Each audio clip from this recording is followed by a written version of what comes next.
All right. Oh, is this working? Oh, there it is. All right. Hello. Hi, everyone. So today I'm going to be doing something a little different than normal. I am going to be going over constructed deck lists. So I got a deck list from Tom, and I'm going to be playing with that. But also I'll talk about it and give we'll change it up a little bit and see, just how it evolves as we play. I'm going to be doing my normal thing where anyone can challenge me to a game.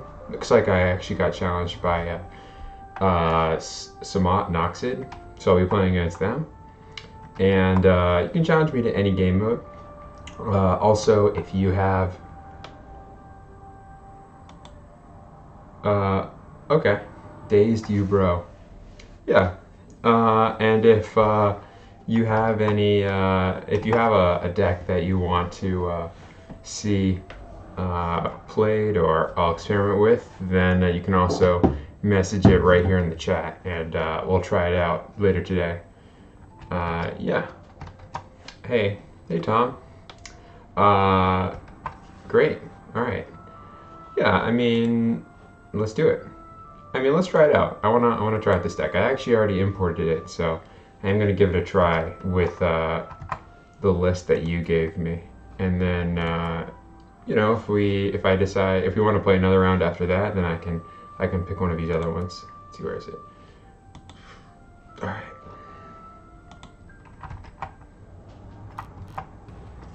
All right. So the opponent's going first. Let's see what we got here. So this looks like it's a mostly good deck with a couple of Sage cards. Now the main thing that is in this list that is different is this Deadly Raid. So it's basically you make a lot of champions and then you play this Deadly Raid to give all of your champions unblockable and attack, I think is the main strategy. As well as Justice Prevails and Insurgency also basically doing the same thing.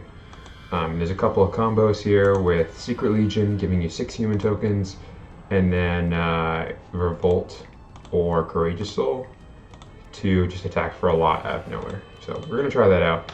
I'm going to get rid of this Faithful Pegasus because it has Recycle. And I'm definitely going to hold on to Bodyguard and Frantic Digging together. I think that's a really strong synergy. And we have a Draw 2 and a Martial Law. So we'll just hold on to both of those, since Martial Law is a play that we can make if we don't want to draw 2. And basically, what's really good about these two cards together is Frantic Digging discards a card, and then you draw a card and recycle.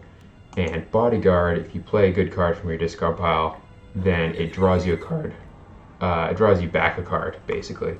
Or, sorry, not draws you back a card. It goes back to your hand. It gets recalled.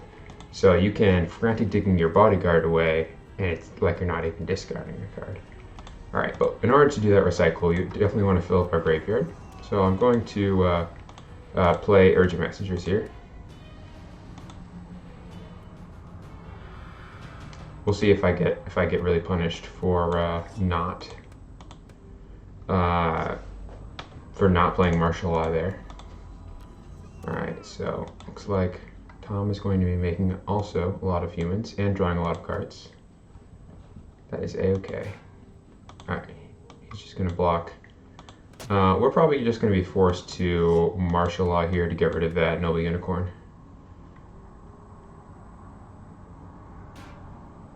Alright. Yeah, I think that we just need to get that off the board, so no more card draw for Tom. We can now activate our Frantic Digging to recycle, discard the Bodyguard and recycle and draw a card.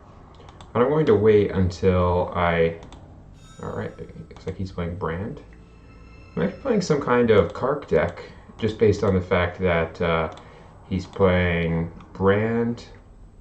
Well, it looks like he does have Inheritance in the Meek, so there's bound to be some tokens. I think this deck doesn't have Brand in it, so it's not the same as the one that I'm currently playing. So I'm going to hold on to this Bodyguard and yeah. Basically, I'm going to play the Frantic Digging at the same time I run out one of these other 1-cost cards. So I think I'm just going to start my turn. I'm perfectly happy to. Alright, and then let's just go ahead and toss this. Draw a card and recycle. Alright, I think what I'm going to do is play Peros here. And then, so when I play a 1-cost card, I'll get back the Bodyguard. So I'm just going to play Peros and then Urgent Messengers. Get back the Bodyguard and also draw 2. It's going to give us a lot of human tokens. Then I'll pass the turn. I have an extra card in hand, which is actually fine because we'll probably end up playing the Bodyguard and attacking. I think that here we want to be aggressive with the Bodyguard. And if Tom decides to play Inheritance in the Meek here, that's fine. We'll lose our Bodyguard, but we have a bunch of tokens in play, so not a big deal. Alright. Ooh. Alright. Yeah, let's just Brave Squire that. Now, we are going to be going down to Brave Squire here, but we get to keep the human token if Tom decides to play that Inheritance in the Meek, so this is a good trade for us. He might also have a Brave Squire, alright, which is why he decided to make that block. I'm not going to play another Brave Squire here. I think its value is higher than just removing that from the board, and because we have so much stuff, I'm not inclined to remove this aggressively. I just wanted to get in with that Bodyguard and be aggressive when possible against a deck that plays a lot of health gain and probably plays Kark. Alright, just going to consume a human token. That's a little worrisome because it tells me that I'm about to lose. But we'll see. Alright. Looks like it's just gaining 4. No big deal.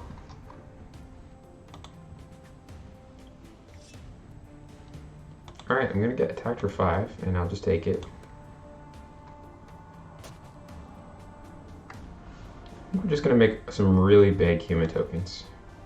What did we get shown? It was Inheritance the Meek and Palace Guard. Alright, so I'm going to play this Standard Bear just to give all the human tokens a big pump. And then also play this Courageous Soul here. I mean, I'm not even sure if we need the Courageous Soul. It's already looking pretty scary for our opponent, but I think we'll play it anyway, just because our opponent tossed out a Consume there. Makes me think they don't have another one. Alright. But it's very possible that we could just lose. I'm going to attack with this Courageous Soul and see what happens. This way, if Tom decided to play the Inheritance of the Meek here, then all of the human tokens would still get the buff. Alright, I think we're just going to go for maximum value and Brave Squire that.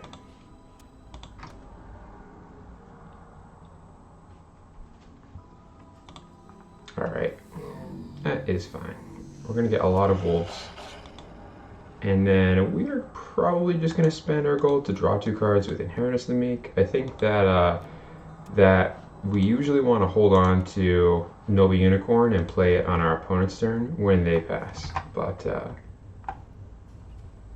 was that 50 for some reason? Oh, yeah, the Kark. Yeah, I was just thinking like, huh, I wonder why he just played Kark there. I was a little confused, but that totally makes sense. I think that we should just go for the win, honestly. I don't know what my opponent has, but I'm just going to go for it. We're going to see what happens. I'm going to make a lot of human tokens.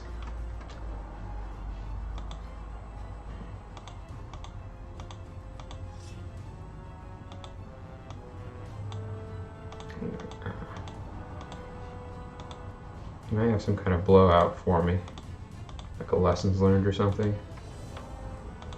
I'm kind of inclined just to trade here with the wolves, but at the same time, I don't know. I feel like he wouldn't be making this attack if, well, you might know that I have the Deadly Raid, and he's trying to play around it. I think I'm just going to take it. It's going to be really hard for this deck to pressure me. But this could be a mistake. if he does decide to attack with all of these wolves, then I'm just going to not play the Deadly Raid and get in with the human tokens. With all the tokens individually. Probably all the wolves first, then Revolt to back up all the human tokens. But it's very possible that he could have like a Wither or a Flashfire, and I would really regret not blocking here, but that would be a very good bluff on his part.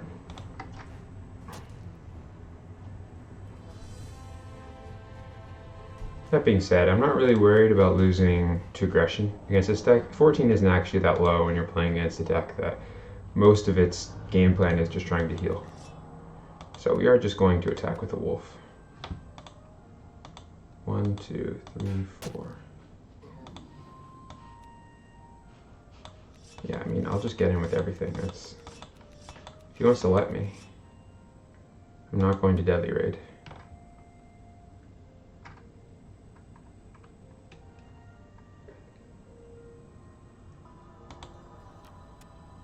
Oh. Well, I mean, that probably makes my decision easier.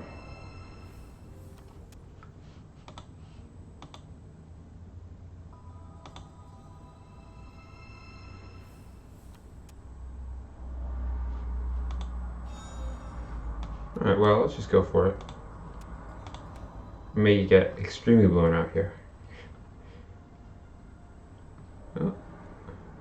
Deadly Raid gives all your champions unblockable and +2 attack, so I think the trick is you are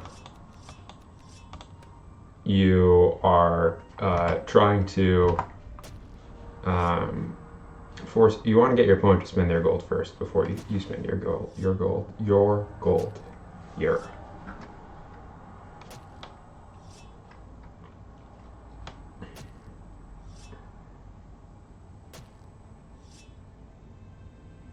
Okay, lots of passing.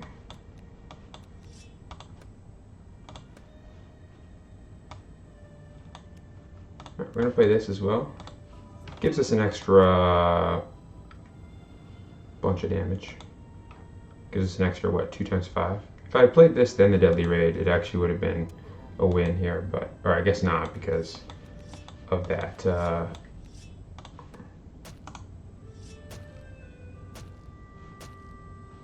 Alright, and then I don't want to attack with this last one because it doesn't have unblockable and my opponent still has the Rescue Griffin, so I'll just be passing here. Now, I am still potentially in trouble from just getting attacked for a lot. Right now this is what, 8, 9, 10, 11, so that puts me at 3. So it's kind of difficult for me to not react at all. You just go to 3. But at the same time, it might be okay. It does seem like he has a lot of Inherence of the Meek type stuff. So maybe going to 3 isn't really that big of a deal. A lot of these decks just don't run any burn at all because they don't have a game plan for that. So I think I'm just going to take it. I'll react as late as possible.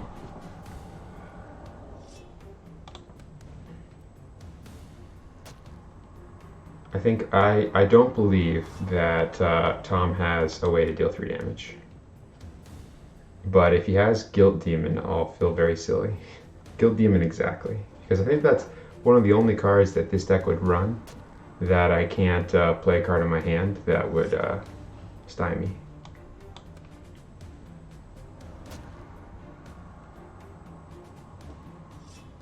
I'm just going to take it.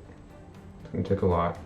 But the thing is, what I want is if my opponent, if Tom here plays a Divine Judgment or something, then or he might Brave Squire this. That would be also pretty silly for me. Alright, no, doesn't have that. So we can assume no Brave Squire in hand unless he plays Guilt Demon right now. Alright, sure. So let's just play this this card, just in case of like a Flashfire or a Wither off the top that we don't lose that way. And then we'll just block. Could still lose to Rage, I guess, but there's no way that this deck plays Rage. Alright.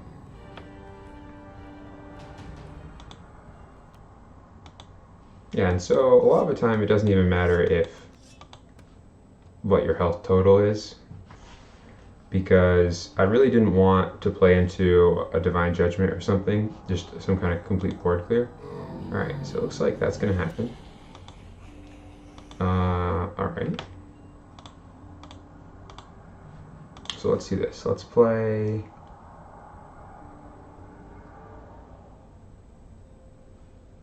Let's just Quell and draw a card. Banish all the heroes, draw a card. Unfortunately, this Noble Martyr would have been very nice. Well, in this situation, it just would have been eaten by 2 zombies, but... Uh-oh. Watcher Gargoyle is going to be getting some beats on. That's fine, though. Come at me. Take 2. Go to 1. It's fine. Alright, so what do we want to play? What would be really bad? What could go badly if I make 5 human tokens here? I mean, a board wipe is fine because it's card parity. I'll lose a card, he'll lose a card. He would have to remove all of the human tokens and attack, or play like a Blitz Airborne Champion. That deck might play Avenging Angel, but I think I'm just going to go for it and make some human tokens here. Yep. I mean, he doesn't have Flash Fire because then he would just play it and I would be dead. Alright, Inner Peace to gain 10. Let's see, if we Deadly Raid right now, ooh, Justice Prevails. I like that plan. Right now, what, 5 times 4 is 20? So it's just lethal. I mean, it's threatening lethal, it's not necessarily lethal.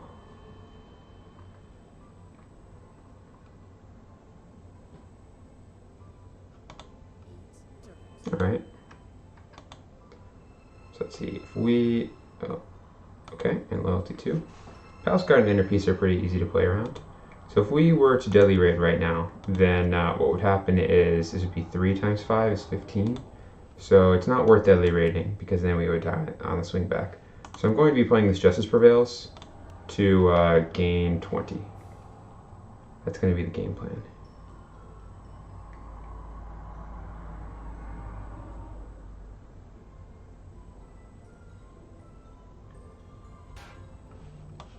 Yeah, I think he has the block there. Alright, it worked out. I mean, he might as well. And then he only has Inner Peace, and his gold's down, and both of his cards cost gold, so we can just make a group attack here. Doesn't really matter if I group attack or attack separately.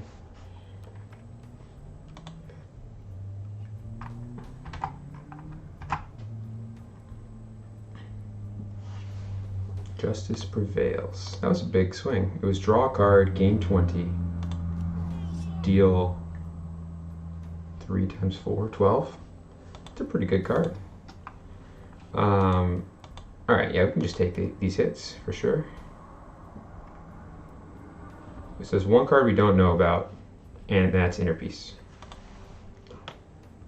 So I'm actually kind of tempted to just Deadly Raid to draw 2 and then Inner Peace to banish these. I don't want to Inner Peace on his turn because he's so starved for cards. If he goes at 7, then him drawing a card is not a big deal, but when you're at 2, making your opponent draw a card is going to give him a lot of options.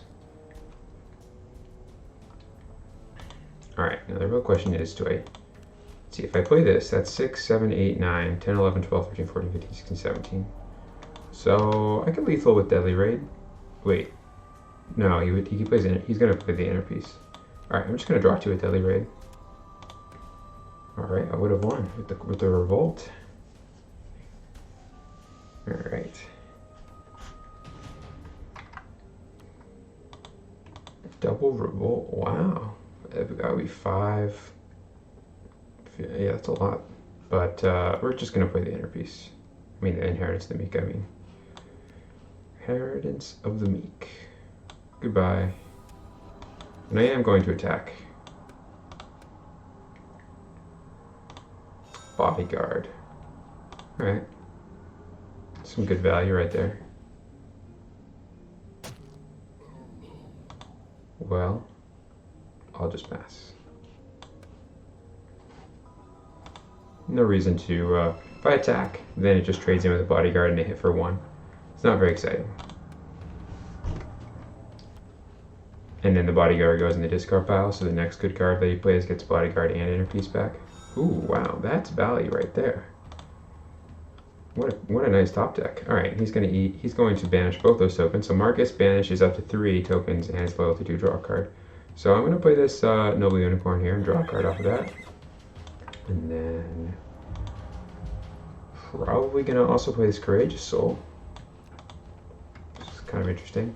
I could Courageous Soul and then attack, group attack with Courageous Soul and the Noble Unicorn. It's probably not worth it.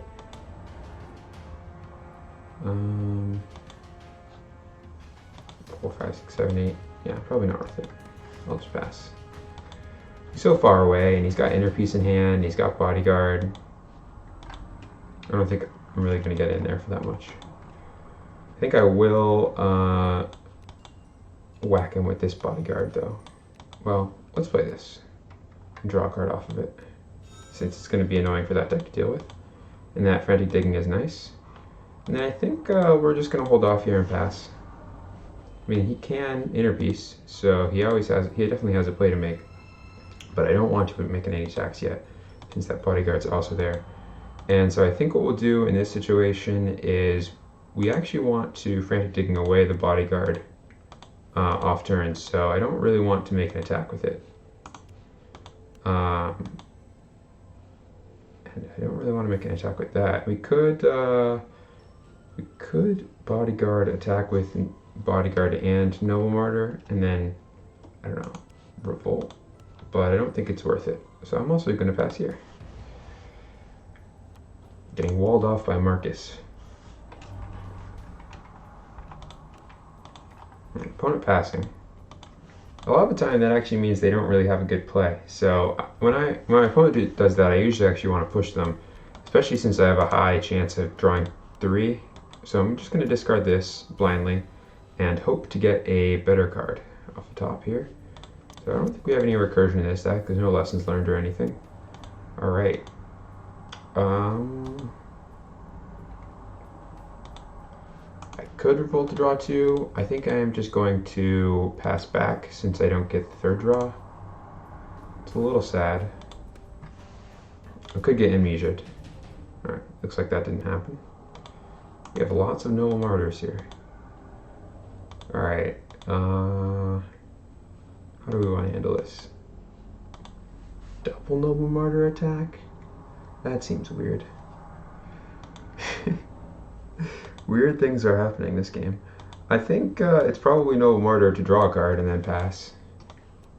We're not really doing anything. We're just kind of hanging out. All right, maybe that Deadly Raid will hang around until the next cycle, and it'll be crazy. All right, he's just passing. I'll just discard this other Noble Martyr. Got a lot of Noble Martyrs. They're not getting banished from play, so maybe he doesn't have any gold cards in hand. Angel of the Gate, getting back Inner Peace. That's a good sign.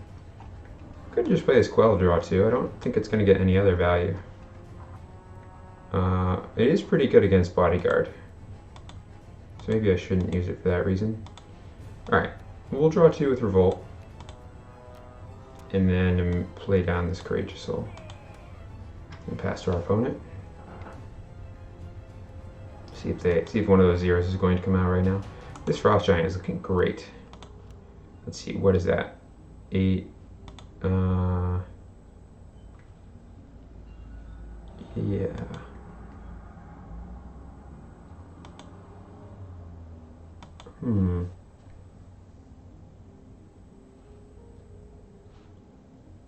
Four, 5, 6, 7. I mean, I think it's time for Frost Giant. I could get punished, but it's not like my opponents can really get banished. My champions can really get banished, so kind of thinking about this, but I also kind of don't want to do it right away because I want to draw out the Bodyguard Inner Peace first. So I think I'm going to attack for 7, even though it's less damage. We'll see what happens. Probably actually shouldn't have attacked with this first because it's unbanishable. Alright, Brand is coming out. It's going to be a good block for Brand.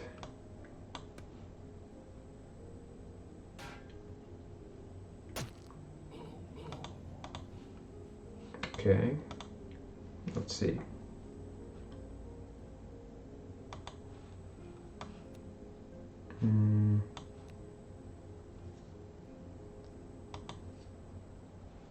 I mean, there could be another Brand, which would be really sad. But I don't think I'm going to play around a second Brand. There have already been 2 this game. I think he has a Rescue Griffin. Alright, that's Bodyguard. And Brave Squire. Ooh. Spicy. Alright, so the last card is 100%. Is 100% Inner Peace. What's really actually nice about this is the Bodyguard doesn't die, so I don't have to play around that anymore. Very nice. I should have played this Bodyguard first. That was definitely a mistake. And I probably should be ready to play Revolt. I just Battle Passed, which I shouldn't have done. Should have played... Alright, good. My opponent is allowing me to get my priority. See how blocks happen. And I will play Bodyguard Revolt, since the Bodyguard gets the +2 pump as well. And then we'll just attack with something like this. Yeah, we'll attack with this Bodyguard. And then both of the big things, leave up the human token. He's going to be gaining 5, so I have to be mindful of my health. I can't really take a hit from this Marcus.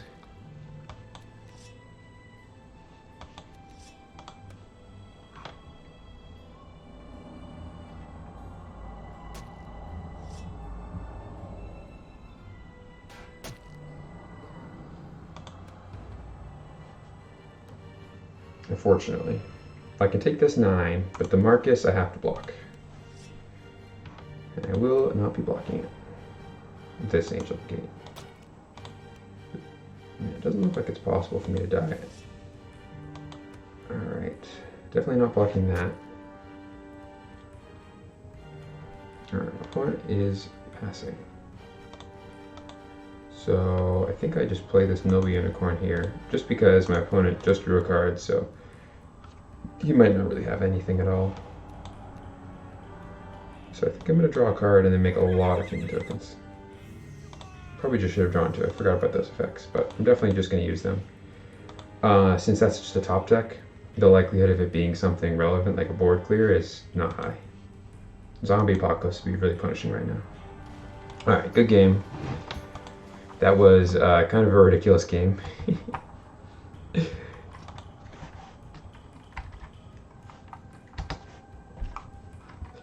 Yeah. All right. So yeah, I mean, I think Kark can be a little... Some people really don't like playing against Kark, but I think it's actually very interesting playing against Kark deck because you have to think about how they win is different than normal. Yeah, no, it is resilient for sure. I think I actually really like a lot of the token decks, and trying to build them for resiliency I think is the way to go instead of trying to make them more combo-y, because the point of making your deck resilient... Yeah, no, I saw that. I was wondering what the consume was about, and I was thinking, oh, somehow I just lost. But then the card came down and the game continued. Yeah. But I mean, it was a pretty good game. It was unfortunate that after that point you kind of got stuck on cards, and I just grinded you out. All right. But yeah, so I think one thing that would be really great in this deck is Lessons Learned, and that's because there's so many events that I think Lessons Learned would really improve the what the deck's trying to do, which is play the cards that really synergize with your tokens. So I think that we should try putting Lessons Learned in. Where is it? Right here. So what we have to, I guess we'll put in 3 for now. It's quite good. Then I think because we want to, I did like the at least some number of Noble Martyrs. It was fun there, where it's nice to have Blitz Champions in your deck. I think that the main point of playing this card is for synergy with Frantic Digging, and also works well with where is it? Bodyguard. So I think that we want to play less copies of this than Frantic Digging. So I'm going to go down to 1 copy of it for now. Yeah, it definitely works really well with the Unbanishable, with Inheritance of the Meek and Martial Law and Quell. I think I mean we could leave it as it is. I'm just thinking about what I would about changing a couple of the cards out and then playing some more rounds. Yeah, it doesn't die to Inheritance or Quell or Martial Law. It is pretty good for that reason. I just always find it. I always find myself not wanting to play it for my gold and wanting to play something else.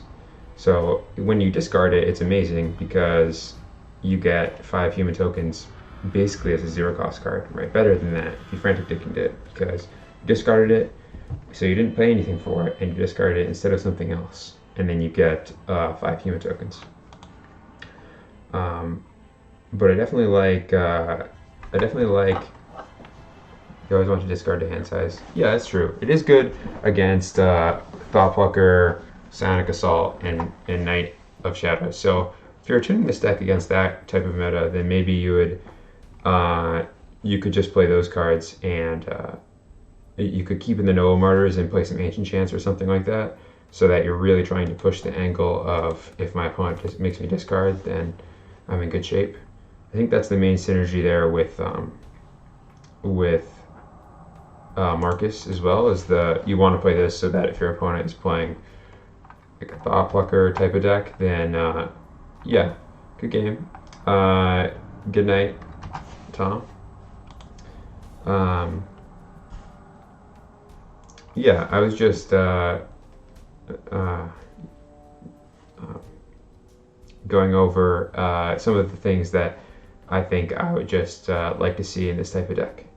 I think human token decks are actually really good, and they're especially good when they're unexpected. So when your opponent isn't playing around them, then here we can just keep the way it is, and make a similar version.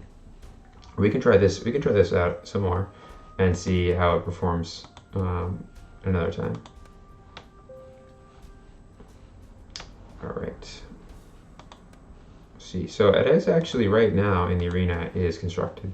So that was the main reason I wanted to talk about this format, was because I think that constructed is the type of format where people can, especially when they're playing the game for the first time, have trouble making a deck that does something coherent, especially if you're just, it's hard evaluating cards and what cards are good against what other cards when you haven't really played that much. So I think what I'm going to do is I'll play with this deck a little bit, and then we'll try making another constructed deck that is also token based, but we'll take it in a different direction. So I'll play one more game with this deck as it is, if you can get some more feedback. But I think that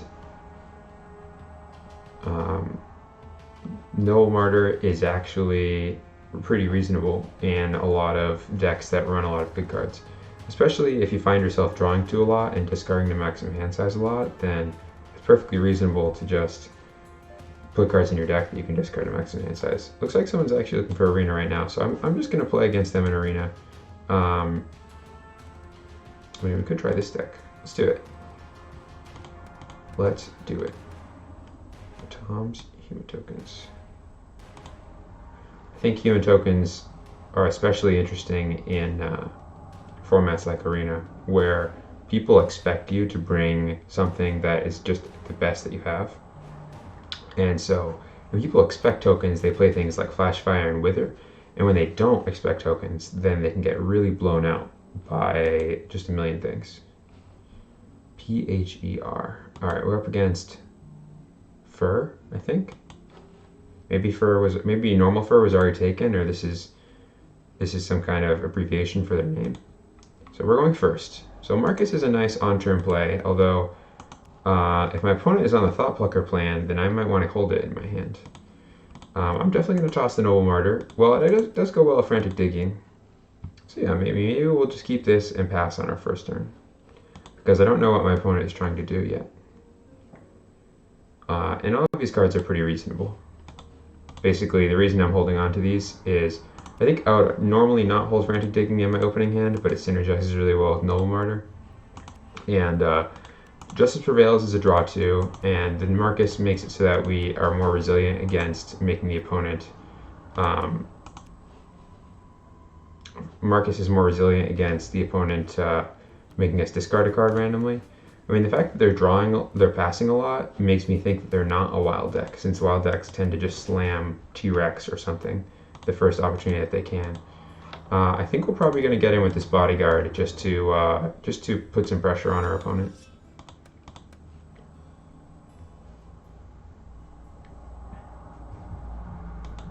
Oh, alright. I guess we're on a similar game plan.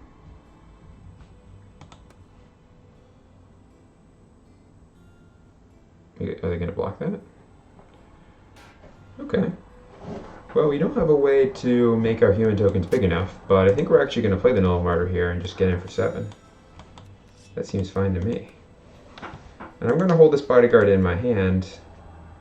Well, maybe not. Okay. They've also got Bodyguard. I think we need some Graveyard Banishment in this deck,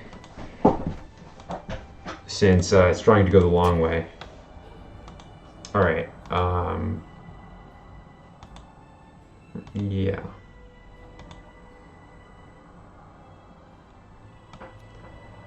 I mean, I kind of want to, yeah. I just want to get in. I want to keep attacking.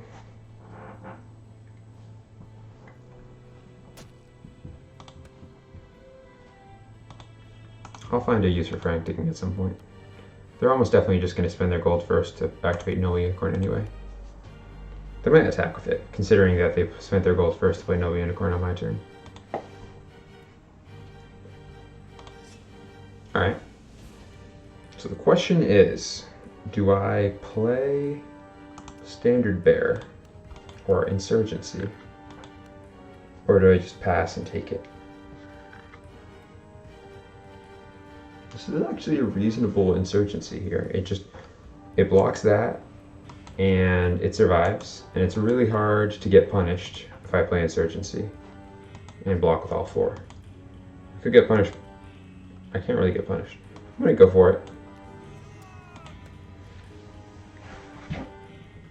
See what my opponent does about this. I mean, if they banish all, we keep this Noble Martyr, and they can't play Inheritance of the Meek. And this is effectively removing the Noble Unicorn. They could have Wither. Alright, they're just going to banish all. That's fine.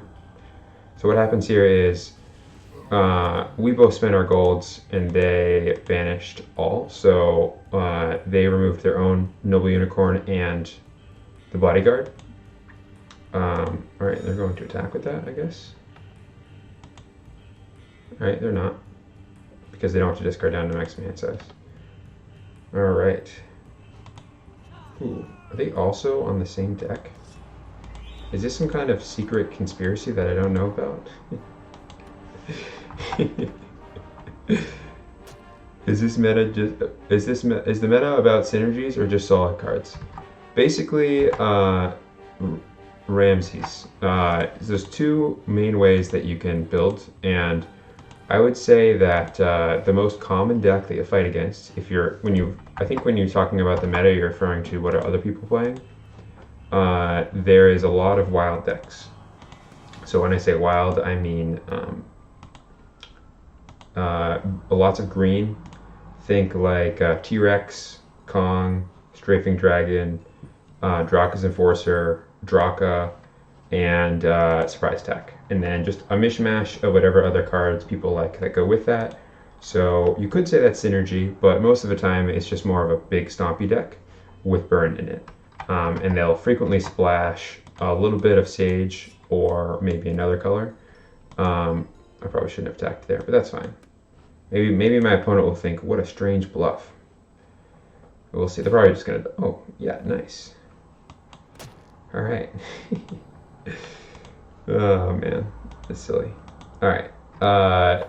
But you could definitely make a good stuff deck that is like 3-ish colors or 4 colors where you just play a couple of cards from each color.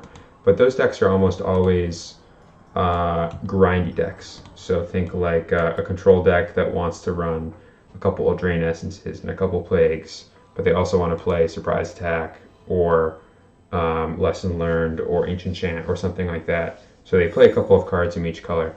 Is my opponent on the same? I guess they have Surprise Attack in their deck. Alright. Unfortunately, I don't have any way to punish. I have no Blitz Champions. And if I did, they have a lot of things as well. So I guess it's just going to be Noble Unicorn. Alright. But yeah, I'd say there's a couple of archetypes. So last stream I played Sage, a Sage aggressive deck, which I would say is pretty not very common. I see a lot of various token decks with Raxa and Rift Summoner and Plentiful Dead and Angel of Death, so stuff like that. But yeah, we're just gonna block both of these. They could punish me here, but yeah, I'm fine with them punishing me here. The deck's rock, paper, scissors. I mean, it kind of depends. Basically, decks don't really they don't really counter each other, but there are a couple of decks that are, I would not say are tier 1, but they're kind of like decks that, like tokens, for example. If your opponent, if you really wanted to make a deck that was good against human tokens, you would just play Flashfire and Wither, and maybe like Pyrosaur and Draka, and you'd be amazing at killing tokens. So when I basically against those type of certain decks like tokens, you can really just hose them. But for the most part, decks are, maybe there's a favored or an unfavored, but it's not like one deck always wins every game if both players are playing perfectly. It's more about trying to use your cards that might be amazing against one deck but are okay or reasonable against another deck. Like if I have this Inheritance of the Meek in my hand and I'm playing against an evil tokens deck, then that second option won't be as useful to me because I'll frequently won't be able to actually banish their stuff, but I can still use it as a draw too. So it's not like I have dead cards in my hand. It's more like they're not as strong as they might be against what I packed them in my deck for. Yeah, that's true. Yeah, that seems like a good combo. Faithful Pegasus plus Noble Martyr. I was wondering what the Faithful Pegasus were in for, but I guess you can also make your Marcus really big. I'm just deciding whether or not to block with Standard Bearer here. I think I'm just going to eat the 8. It's not worth it.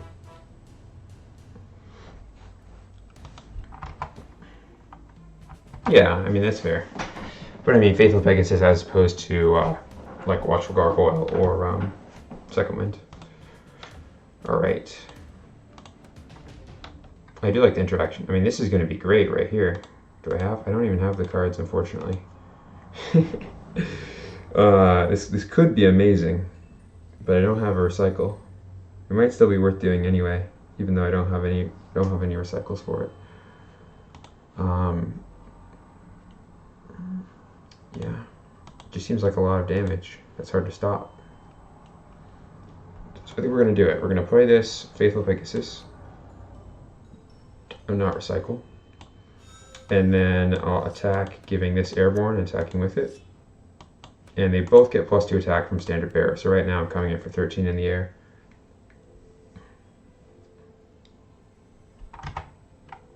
Why does the game have a hand limit, you think? just because when there's two players playing against each other that are playing slow grindy decks, and they both have 20 cards in their hand, then it takes a lot longer for players to decide, and frequently the best play can just be drawing more cards, but it just leads to a bad play experience, especially for players that haven't played very much. You can also pick up a standard bearer. Yeah, you can pick up a standard bearer, yeah. Alright, yeah, this is great. Alright, well, let's draw a card first. I'm going to reveal... Well, I'm going to play the Faithful Pegasus right now. And I want to keep the Justice Prevails a secret. We're going to eat 3 of these. And I'm kind of setting myself up to get board wiped here, so I'm just not going to activate the Noble Martyr. They didn't have a 0-cost banish my discard pile, so I'm not going to play around them banishing my discard pile. And let's just get rid of Insurgency and keep champions in the discard pile in case they play another Zombie Apocalypse. And I'm going to hold on to this Bodyguard so I can Frantic Digging it.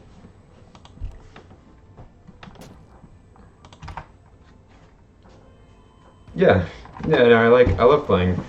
It's good because I was actually thinking today I want to play something that's not a super hyper aggressive deck, since the last two decks I built on stream were pretty aggressive. So I was kind of thinking about maybe putting together like a Zombie Apocalypse or Army of the Apocalypse deck, but I'm really glad that you sent this token list in because tokens are fun. It's always nice to go wide.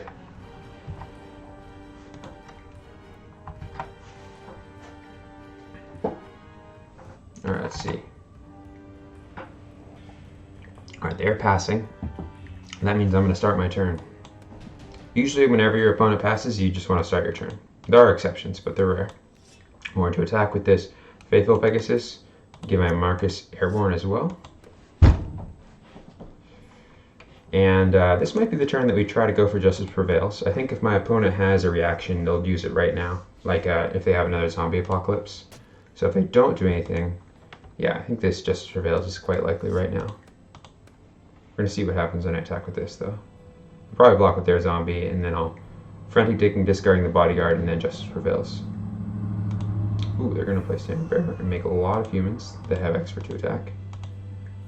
Okay. A lot of humans. Alright. That is a lot of humans.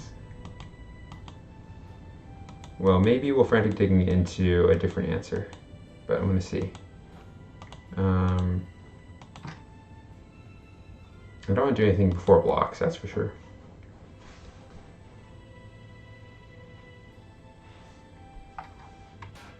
Alright.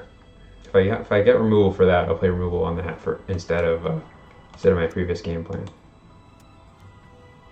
I did find removal for that.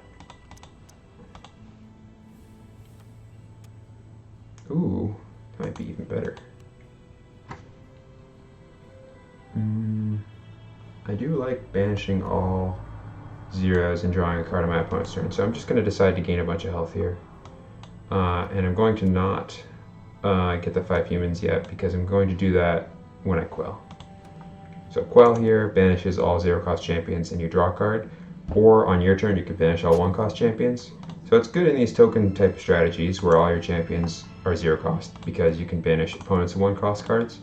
But I think the real strength in Quell comes from the opportunities you have to just banish all 0-cost cards, all 0-cost champions, and draw a card, because it can be really backbreaking if it's powerful and your opponent just doesn't have a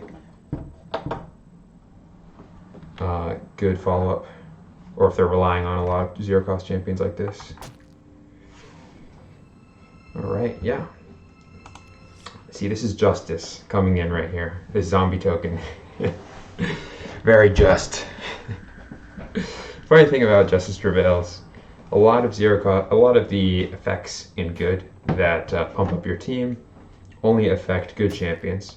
I think, at least in Uprising, the only effects that hit your non-good champions are Courageous Soul and Justice Prevails. I could be missing one, but I think these are the only 2 cards that make your other random things like zombie tokens get bigger. Alright, so we're going to draw a lot of cards there. And then pass. Let's see, how many do they have here? 1, 2, 3, 4, 5, 6, 7, 8, 9. So right now they're threatening 9 times 3 is, 9 times 4 is, that's a lot. Alright, this Quell just became amazing. So the funny thing about Quell, they just played Insurgency here, which gives all their human tokens unbreakable. So their human tokens can't die this turn, but they can be banished. So we're going to Quell, and that's also going to hit our own zero-cost champion, but that's fine. And ally abilities actually happen after the effect happens. So we're going to banish all zero-cost champions, and then put 5 human tokens into play. And the way that works is this card right here. If it's, the gray box means from your discard pile. So if this is in your discard pile, alright, looks like the opponent's going to scoop it up. If that's in your discard pile and you play a good card, then you can activate it to make 5 human tokens. Alright, so we got a turn foil. And let's just continue going with this. So far that the Noble Martyr has been working out pretty well, I'd say. Alright, the opponent's going first. So I think we don't want this card in our hand, or this recycle card in our hand. And I think Quell is also kind of a sketchy keep, as is Deadly Raid. So I'm just going to keep the Inheritance of the Meek. I always like to have a draw 2 in my hand. The Paris we could keep, but it's more of a card I want when I'm getting close to 7 cards in hand. I want more options right now. I definitely don't want to have, you know, 2 bodyguards and a Paris, and a card that, like a standard bearer that I don't want to play for some reason, because my opponent has a big champion out. Alright, so they're going to Shadow Imp attack. Now, whenever my opponent plays Shadow Imp, I always assume that they're on one of 2 game plans. Sometimes they are also on a combination of those 2 game plans. And those are the Sage deck that bounces everything with Time Walker and Reset, or the Evil deck that reanimates everything with Army of the Apocalypse. Because they're playing a Blitz champion that doesn't see a lot of play normally, Knight of Alara, I'm guessing they're on the Reanimate Everything game plan. So we can assume that they're playing Army of the Apocalypse in their deck, which is a 1-cost card that returns all champions from all discard piles to play, but you don't get the loyalty 2 as the tributes. So if this card dies, later they can bring it back. So we want to be banishing certain cards in their deck, and then also just keeping an eye on discard piles. Unfortunately, we are probably at a disadvantage here because this list doesn't have any discard pile interaction. So we're the beatdown. We don't want the game to go very long. I'm going to play, I don't really want to take 10, so I'm just going to play the standard bearer and let one of the human tokens bite it. Yep. Now, when this card gets blocked by something, it turns into a wolf. So blocking it with the bodyguard would actually be a bad idea because it would get banished. And bodyguard's going to be attacking for 4 if the standard bearer stays around. So they'll probably replay Shadow Imp and attack with it. And then maybe they'll play Warrior Golem and attack with it. Probably not. So Shadow Imp's unblockable. The reason that I say that is about just guessing my opponent's game plan is because Shadow Imp is the type of card that is aggressive, but it's really nice in decks that want to get your opponent's health low, so that you can pressure them to spend your gold first. Because once your health gets low, then they can force you to spend your gold first, and that's when they have their crazy bounce everything or reanimate everything turn. Alright, so I am going to attack. Probably with this human token first. I think that we can just get in with both. Yeah. I mean, I do need something to block this. But actually the chance that I'm going to banish all is pretty high right now.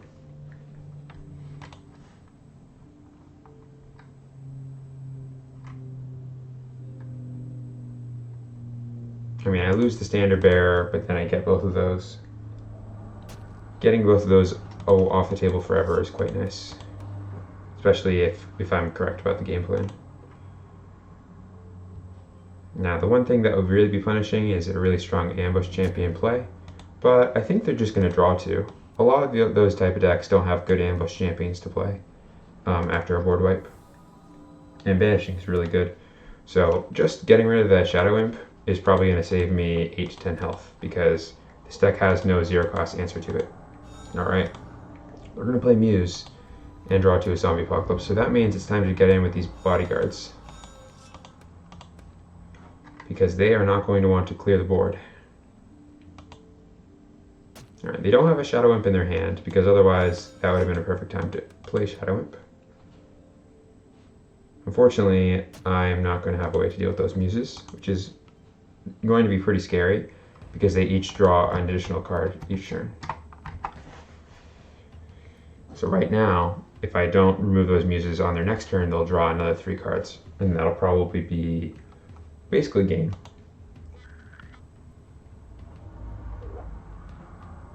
So I might need to just play this hand very aggressively and toss both of these down. Alright, and let myself take down from Knight of Alara. Let's see, am I worried about Sea Titan? Bouncing my Noble Unicorn. Not really. But I think I'm just going to take it.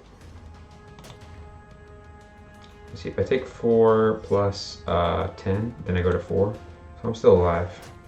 I can't really afford to play around anything because I'm already in a really bad spot. And probably what's going to happen is my opponent will pass here, and I'll be forced to play Noble Unicorn and pass back. And they'll play Knight of Alara and attack me for 10, and I'll take it. And then I'll hit them. Right now I'm threatening, if this doesn't get removed, that's 4, 5, 6, 7, 8, 9, 10, 11, 12, 13, 14, 15, plus 7 is 22. So we could kill the opponent next turn if they have nothing, because this give everything +2 attack. Alright, they're just going to bounce a human token. They could also have bounced their Warrior Golem and attacked with it again, but maybe they don't have another Sage card to activate Loyalty, and these 3 aren't Sage cards. Oh, alright. Sounds good to me. See what they show? Double check real quick. Yeah, so Juggernaut. So I'm just going to block with this. If that's a 0 cost card that they're holding on to play for a trick, then they won't be able to. I guess maybe I shouldn't make this block because they're probably digging for an off-turn play, but I don't know. It's so free. I have to make it. Oh no. Force Mage Apprentice. It's gonna kill this Noble Unicorn. At least it should definitely kill the Noble Unicorn, yeah. Alright, let's see. Is there any way out of this? So I play Courageous Soul, and then Bodyguards get in for 6, 12. And if I play the Revolt, then also that's another 6. So we could do 18 that way. What's my other line? Could try to Inheritance of the Meek next turn. Block some stuff. Alright, well, I think we're not going to try and win because we have to top deck. The chance that we top deck a way to win is much lower than our chance of just top decking a Banish All. So I'm going to assume I'm just drawing a Banish All next turn. Alright, didn't do that. But Secret Legion actually works with Courageous Soul. We don't have to do anything fancy with it. So I am going to go for that line. I think the... I'm trying to figure out ordering here. If I should just go for it or make some attacks with Bodyguard first. I probably will just have to go for it. There's no way my opponent reacts first. So if I attack with both of these, they'll almost definitely just not block either of them. So I'm just going to go for it. Play this and try and win here. We'll see if I win. A lot of decks just aren't prepared to fight against token decks, so basically they don't play things like Flashfire or Wither until they've played against a couple of token decks and realize that they need to have some kind of game plan. They do have a lot of one-cost cards in their deck that probably should have attacked with a human token, like Zombie Apocalypse. So they at least have this card as an answer. But we did see that they have Juggernaut and Knight of Alara in hand, so only have one card that we don't know about. This could have very easily either been their top deck, or the card that was the third card in their hand that they didn't reveal. But I think that we win. Do we have lethal on board right now? Yeah. Oh. Good game. Bop it.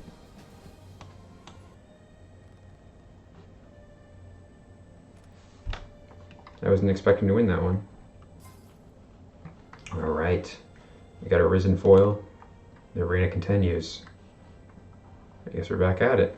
I'm just going to make sure I don't have any other challenges waiting. Alright. If you would like to challenge me, feel free. Just type CJWWG, and I'll play against you in whatever format you like.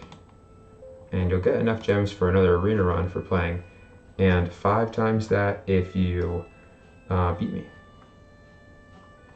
Alright, so let's just continue our arena. Join queue.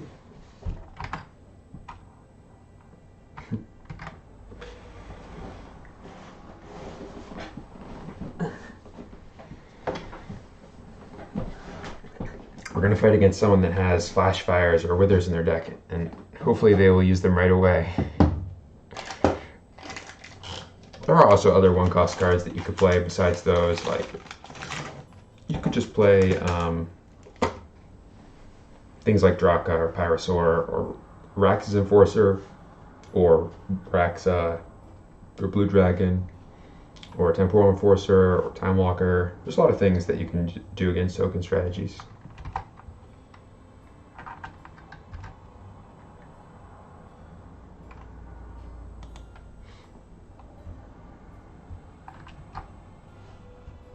If you're still there, Ramses, I think that some of the more ridiculous game plans that are all really focused on one card are much more fragile.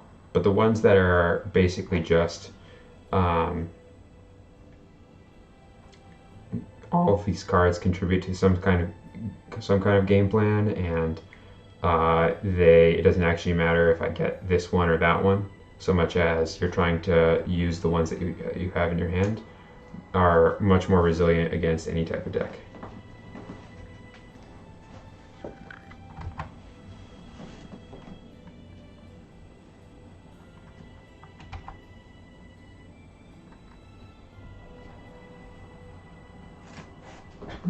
It's time to get some more water.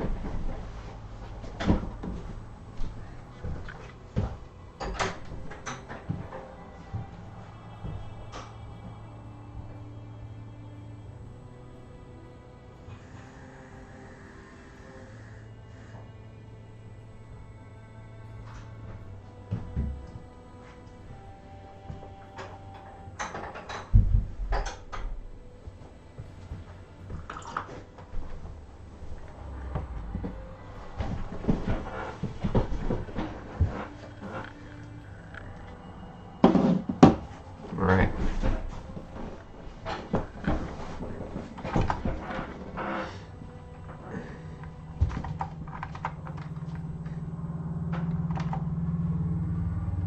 Alright, well, looks like we're not finding an opponent right now, so I think I'm just going to do quick match and see what is going on. And maybe I'll try and tune one of these other decks. I think I still have that Sage deck lined up right now, so if I do end up getting into Constructed through the quick match, then I'll probably end up playing that Sage aggro deck. But I've seen a lot of people playing Constructed real time today. I think that is because people are trying to figure out what to play for the arena.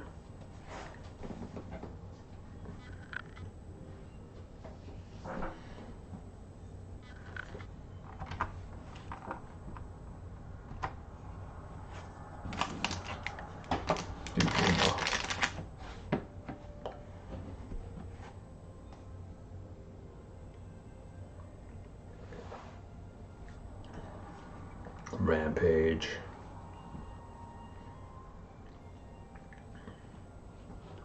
Oh yeah, so for your newer players out there, I highly suggest that you attack whenever it seems like you have a good attack to make.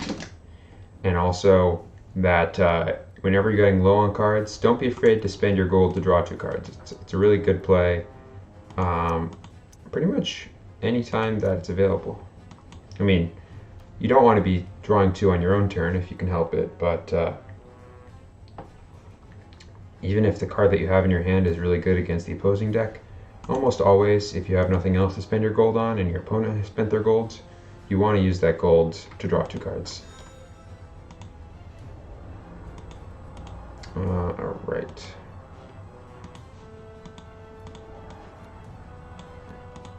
And I'm going to do that right now, even though I could play this for the second effect and it would be pretty strong. I'm just going to do the first effect.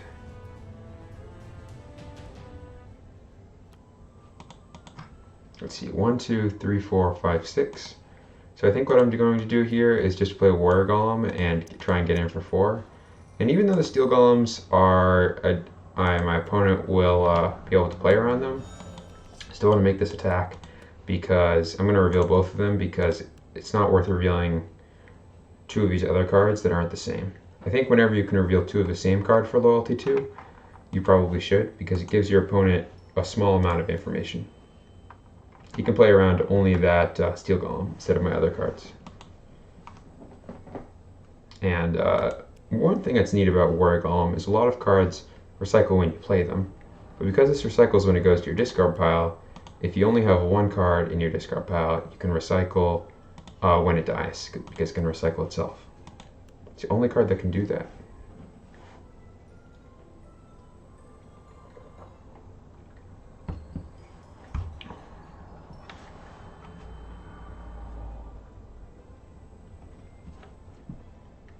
Honestly, every time I've played this in the past couple of days, it's been an MVP.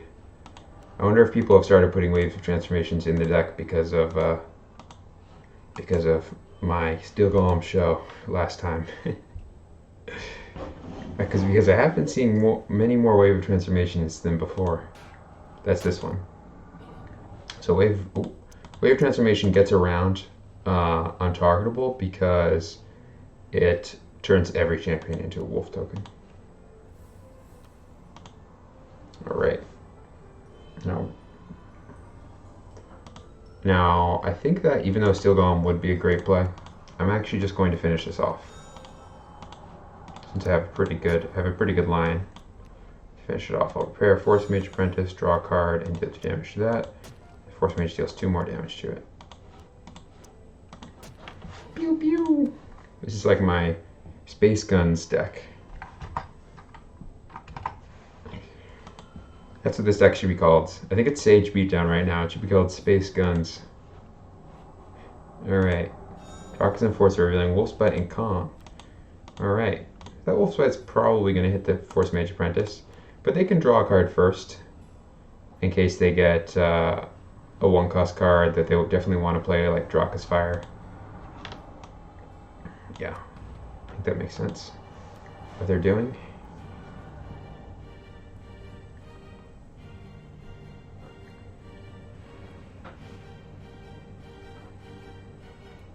Now, I have a little bit of an awkward hand here. The only off-turn plays I have are Thought Plucker, which is a great off-turn play, but it doesn't help the board at all. And Flame Strike, which deals 8 damage to a target, which I usually don't want to use on a champion. I want to use it on my opponent.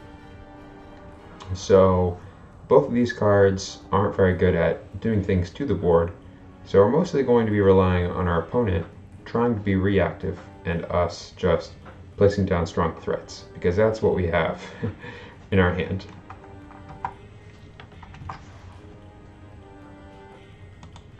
And I think that big part of Epic is trying to figure out what your plan is. I mean, I think that's the case in a lot of card games, but if I look at my hand right now, how do I win?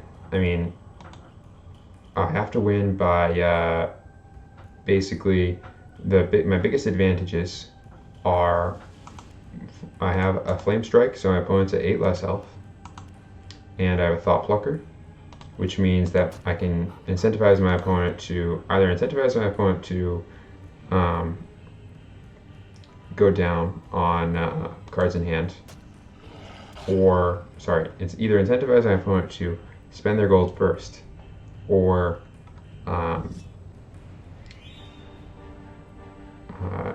just keep discarding cards and keep drawing cards. So I'm just going to take the 7. I'm going to play the thought. Well, I'll take the 7 first, just in case they have Go Wild.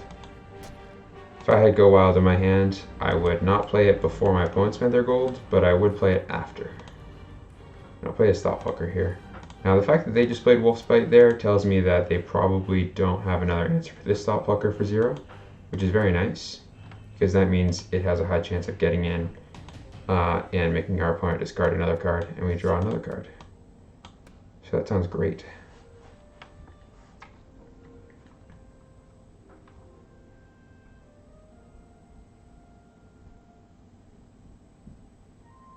Fortunately, this Steel Golem here, ooh, they also have a Thoughtplucker. Well, maybe I should discard one of the Steel Golems. I think having 2 might be cumbersome. And our opponent is trying to play around them right now, it looks like. So they just drew a card off Thoughtplucker, presumably because they're looking for an answer. But it looks like they did not find one. They're going to be discarding a card. Alright. So now that they've done that, I kind of just want to bounce their whole board and hit them for 10. Like that. Although it normally is strange to bounce a Kong, I think that it's just such a good tempo swing right now.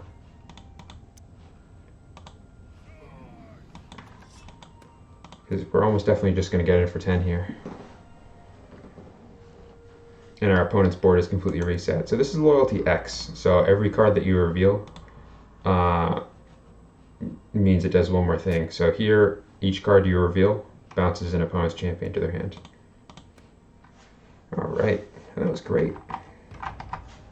Now the opponent's probably going to play Kong again, but they have a lot of cards in their hand that they can't really quickly play. So that Draka's Enforcer is probably just going to not get played, probably for the whole game. I mean, I don't expect this game to last much longer.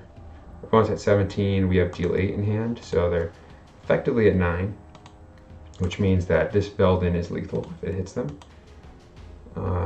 So I'm not sure what other play they would make. Maybe a Raging T-Rex. But that would be not very good against more bounce. I think they have to play Kong here and just get rid of the Veldin.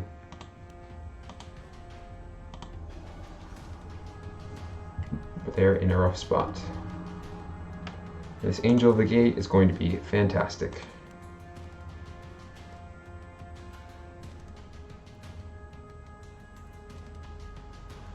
Maybe they're considering spending their gold to remove the Thoughtplucker, like a Pyromancer or a Draka or something, or a Pyrosaur that kills this, but also put something on the board.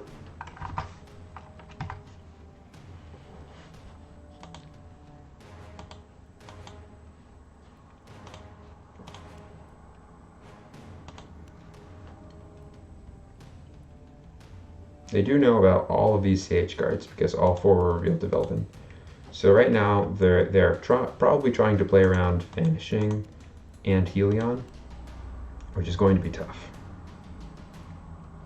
Vanishing returns a champion to its owner's hand for 0, but only on your turn. So it's really good for aggressive decks like this one that don't really care about giving the opponent more plays because they just want to end the game really quickly.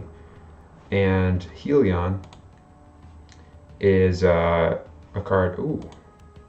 Alright, they're going to make us break a champion. This Angel of the Gate may become very good here.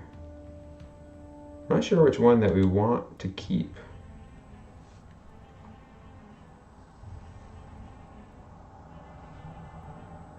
Not sure. I think that we want to keep the Veldin actually. It's just so big. Has to be blocked. Alright, now this is whenever it deals damage to you, it happens again. So I'm just going to play this Angel of the Gate and block with it. It's one of the cards they don't know about. They could have a pump or something, but if they pump, then these things trade. They could fireball this, but we know that they have Draka's Enforcer, Kong, and Thought Plucker in hand as 3 of their 5 cards. So here I'm just going to attack with the one that is lethal, so they have to do something about it. So if they play Thought Plucker, I'll just banishing it. They're going to play Surprise Attack. It looks like they're just hoping to draw something off the top. Maybe they'll play Kong and Kong the 7/7. I think the play here, instead of playing Vanishing, is just to play Helion and reveal 2 to, not that one, this one, to gain control of Kong, and it gains Blitz's turn. That should probably be lethal. So this way we can attack with Veldin and Kong, and we also have Vanishing as backup. So, and we have this Flame Strike on their turn. And that's game. You actually get a little bit of gold every time you win. It doesn't say it on the Steam build right now, but it does on the mobile devices. All right, so I guess we'll just do another quick match.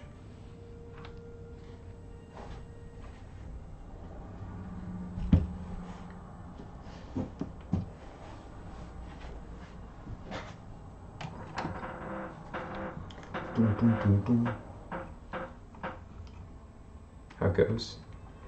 It goes. How goes it with you, pooping out loud?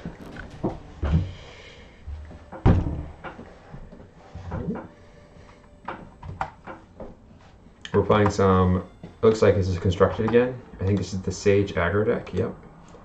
So right now I'm playing some Sage aggro.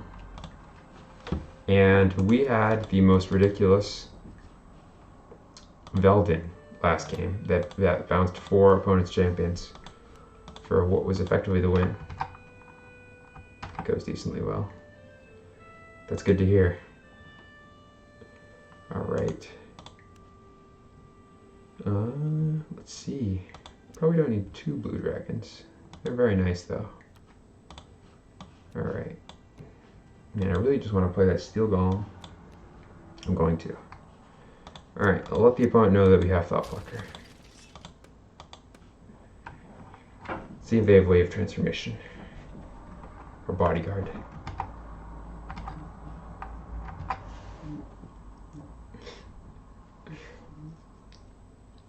What do you like to play, Pooping? What's your favorite archetype?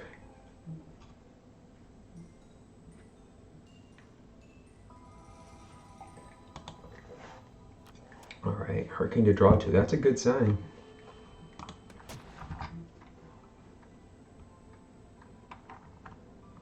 Nice. It's always good to hear.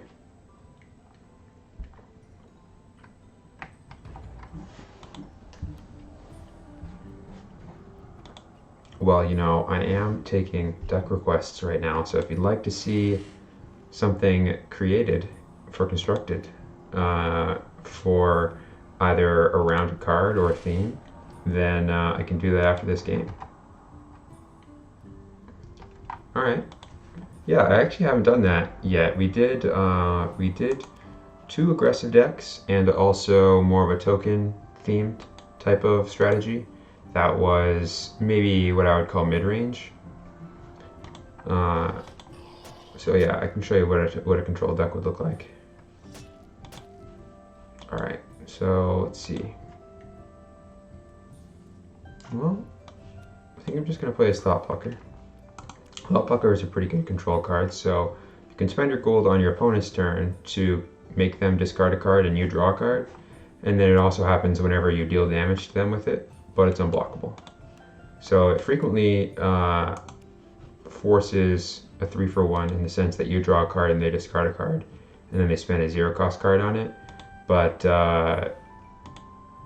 for aggressive decks that don't pack a lot of answers, they can actually really struggle with this, and you can just run away with the game. they're just going to try and kill me. Yep. Alright. So we're just going to take 14. We're at 11. We have this heal for 5, which actually one of the reasons that this card is played in this deck is because it helps to stave off decks like this that just try to attack you as quickly as possible. Brachiosaurus is an interesting card. So it's a 1-cost wilds, but it's the only card in the game, in the app right now, which gives you another gold. So you play this and you get a huge thing, and then you get another gold, but only for other green cards. So they played 2 Brachiosauruses and then the Pyrosaur, and 2 0-cost cards, which is why their hand only has 1 card in it.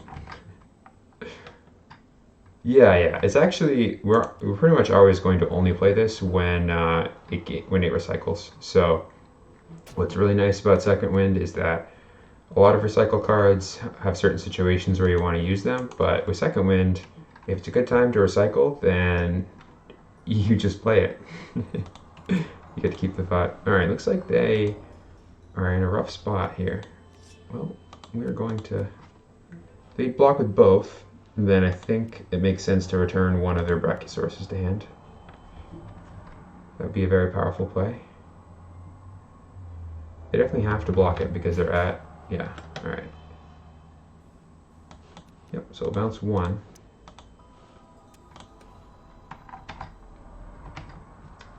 Boom. I really love Steel Golem. It's untargetable, and it's so big. And so many people are just unprepared for it, it looks like. And our opponent just Hurricane to draw 2. I actually find that right now Hurricane is really struggling to find a place because there's so many people running these big champion decks that a lot of the time it doesn't even clear your opponent's board or even hit any of their stuff. Alright, so we are going to get in with this thing. Opponent knows about the Thought-Plucker. To also reveal the Blue Dragon. And then we'll attack for 4 with that.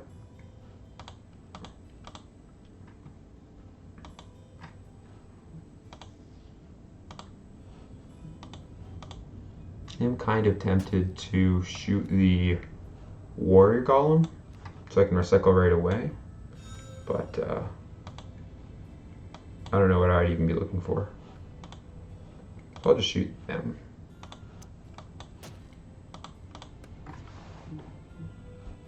Alright, so our opponent has Brachiosaurus and they're going to draw 1 card. When this attacks, they deal 2 damage to us, so we're effectively at 9.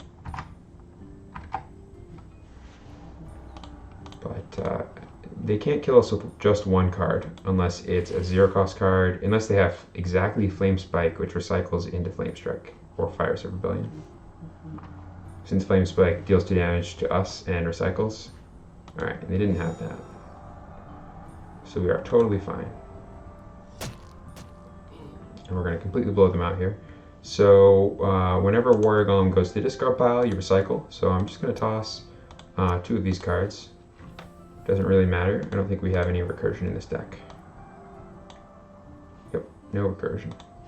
Alright, and then I'm going to play a Ice Drake, which will expend all of their champions. So the other 2 don't get to attack, and deal 2 damage to a target. I'll just deal 2 damage to them. Oh, yeah. And the Ice Drake can block. And I don't need to worry about any tricks because they don't have any cards in hand. That's going to be game.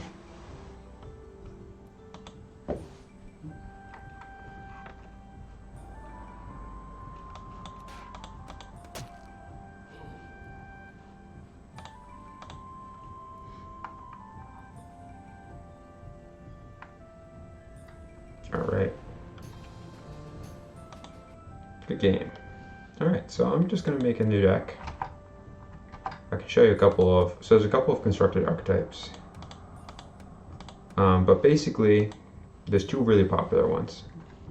So the first really popular one is Shambling Kark here, which if you can get to 60 health, then this card just wins you the game. So you play this, and then you reveal any number of yellow cards in your hand, and you gain 2 health for each one.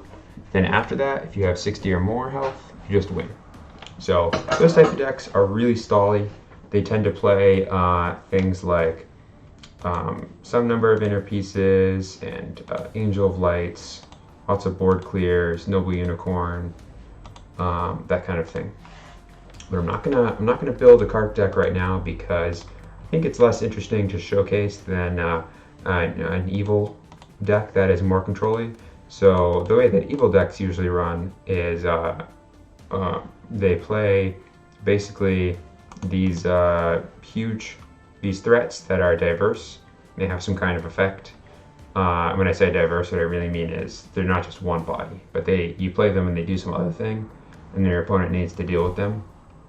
And then they just take care of things with Drain Essence and board clears and efficient card draw, and then they grind the opponent out with things like Zombie Apocalypse in the late game to make a bunch of zombie tokens, or Plentiful Dead, which just gives them a zombie token every turn. So those two are pretty common. So we're going to make the evil version, and I'm going to put 3 Angel of Deaths in here for sure. This card is board clear that also gives you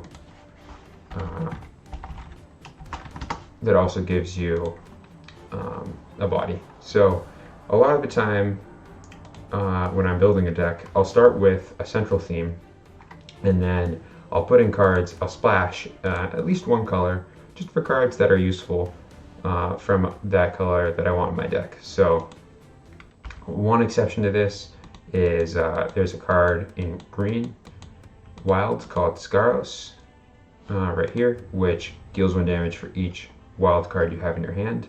This card's much stronger if you're revealing 7 or 8.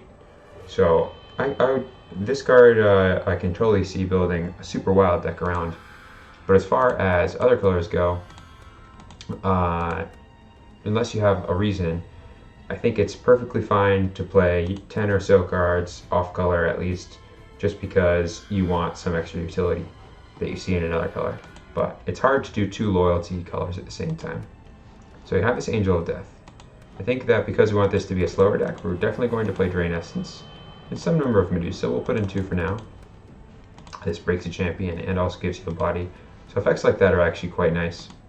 And then we have a couple of routes. So we could make this more of an event-driven strategy, or it could be champion-driven, and we could run Misguide Herald and Final Task. So I think we're going to do the latter, because while it is less slow, it also has the potential to have really amazing turns. So what we're going to do for that is we are definitely going to play Rift Summoner, Raxa, and where is Xanos? Xanos. Alright, and the reason that we're putting these cards in is we are going to have this deck be heavy evil, so evil is going to be the primary color, and we want bodies that do something really strong. So here, this one can deal 2 damage to each opposing champion, and even without loyalty, it's 3/6/6 bodies, and if this gets removed, you keep the 2 4/4s. And Xanos is really nice for decks that don't want to win the game immediately, because it drains your opponent, so it gives you health, which is very valuable in Epic. Gaining health is just strong in general, because a lot of decks can they just are trying to get that little bit of reach to finish you off if you start getting a lead. Alright, and we're definitely going to play Plentiful Dead, because this deck is a grinding deck that plays evil. So we're going to do that. And then we also want some cards that clear the board. So we have Angel of Death right now. I think we should also play Zombie Apocalypse if we're going to have a lot of champions. And we should play at least 1 Necromancer Lord. I'm not sure if we want 3, but it's pretty reasonable. And then, let's see where we're at right now. Right now we have 21, so we definitely want to make this number an even number. I'm thinking we could play Reapers, or could play Gudgeon, or we could play Winged Death. I think I want Summon over Gudgeon. Just looking at the list right now, we have 6 on-turn plays that we make on an empty board, so I want to increase that number a bit. So we'll put 2 Gudgeons in, and I think we also want to play Final Task in this deck. So we'll put in 3 Final Tasks. There it is. Alright, and then right now we're going to leave that as it is and come back to it. So I think that this deck we are thinking about putting Mistguided Heralds in. And I think if we're going to do that, let's see, I'm not sure if we can fit Lessons Learned in here. It seems like a good deck for Lessons Learned. All of our 1-cost events are going to be really, we're going to really synergize with our strategy. Another option would just be to play Thought Plucker. I think that we'll just go with Thought Plucker for now, just because that's a safer option. From 0, we definitely want to be able to clear our opponent's discard pile, so we're just going to put Amnesias in. The reason for that is we're playing Zombie Apocalypse, so we don't want to Zombie Apocalypse our opponent and have them get a bunch of zombies. And also, it's good for grindy decks to have ways to deal with the opponent's discard pile, because certain strategies can get out of hand if you just don't have a way to deal with it in your deck.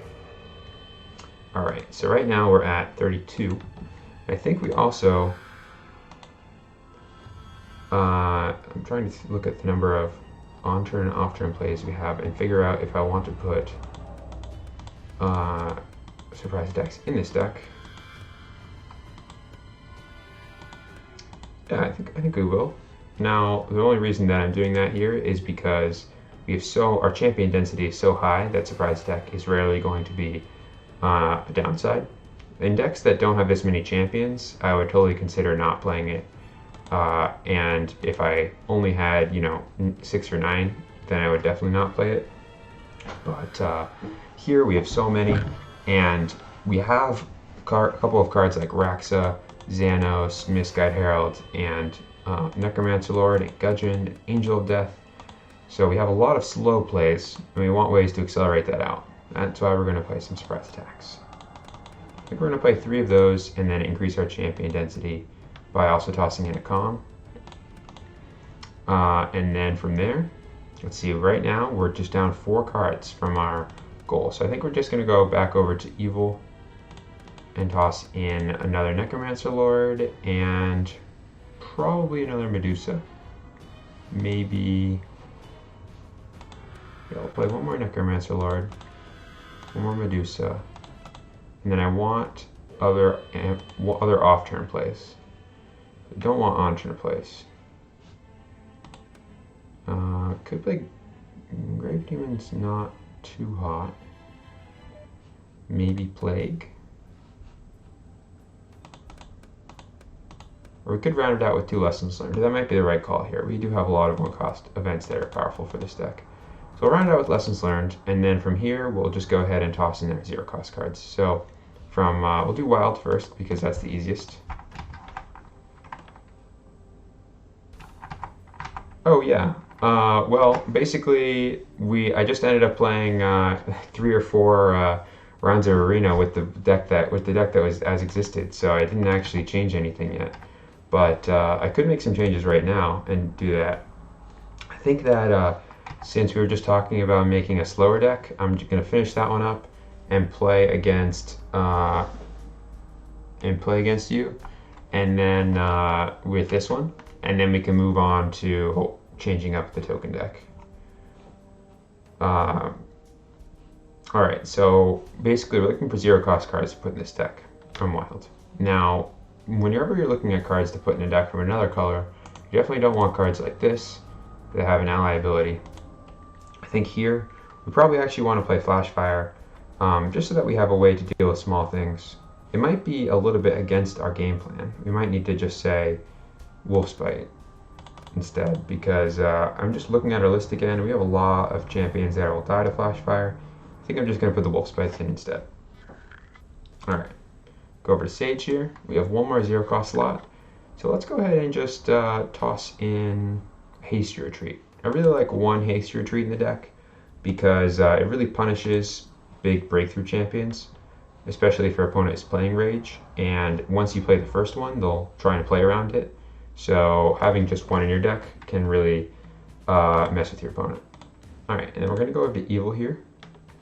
And 28, so I want 11 more Evil cards, 0 cost cards. So I'm going to also play Heinous Feast as another way to banish my opponent's discard pile. And then what else do we want from here? Let's do Wither for sure, since we don't have any Flash Fires. It's a nice way to deal with tokens. And then, let's see, how far away am I? 2 more cards.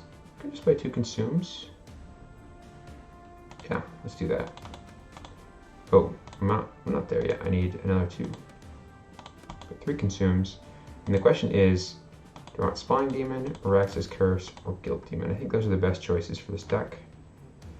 Let's do... I don't think the Arax's Curse will get value that much. I do think the Spawning Demon will. Let's try that Spawning Demon. I haven't played with this card in a while, so I want to try it out in this deck. We're just going to call this deck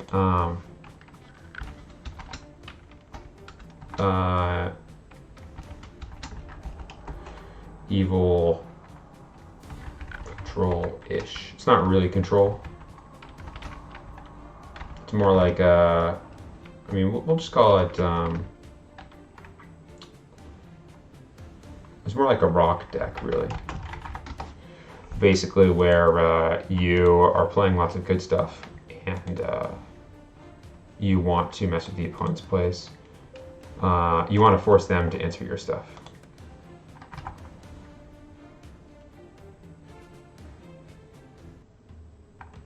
Yeah, that's fair. I mean, I actually like having Heinous Feast in my hand a lot. I think that I know where you're coming from with Guilt Demon.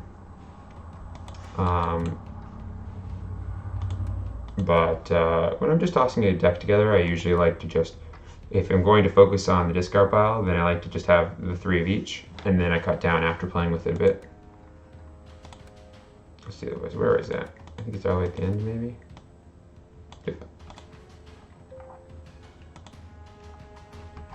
But you're right, I don't need all 6 for sure. Alright, the opponent's going first.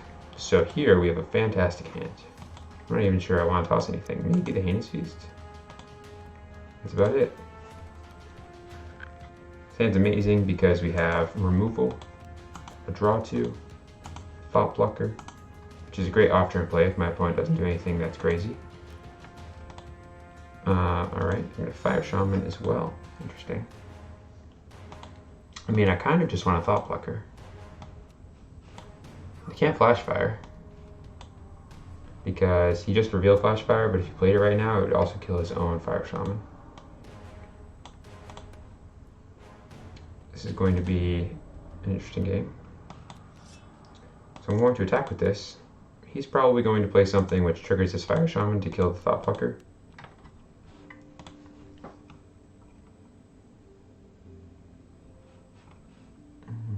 It has Pyromancer. He could play Pyromancer and deal 4 damage to me, and then deal 3 damage to that, yeah. Alright, that is a-okay. Now the real question is, do I final task that? I think I do. It's pretty brutal. I'm going to final task this, which makes the opponent discard a card and I draw a card. And then he gets to attack right away, and when it deals damage to him, the same thing will happen again. Yeah, Guilt Demon is pretty good for just jumping things. Yep. And we get some sweet value out of the Thought Plucker here because my opponent flash fired their own Fire Shaman because they didn't want to discard a card and me draw a card. Alright, so the real question is, do I want to double Wither that Pyromancer? Probably not. I mean, I think we're okay. I'm going to Amnesia here, just because keeping my opponent off of cards in hand at this point is going to be really strong. Alright.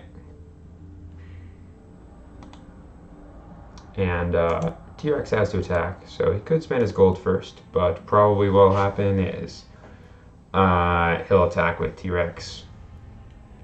And then I'll just play Medusa here. And, I mean, I'm going to show off the cards that I have 2 of. And take out the T-Rex.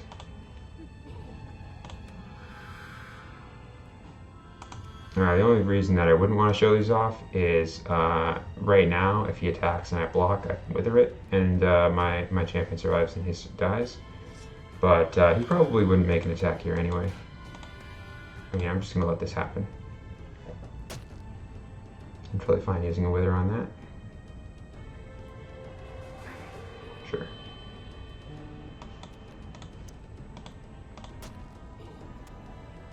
You know, that was a mistake. I should have Drain Essence it. Oh wait, no, I already spent my gold. Alright, good. Sometimes I just forget that I've already spent my gold. And I'm like, oh man, I didn't use my gold this turn? Oh yeah, I did.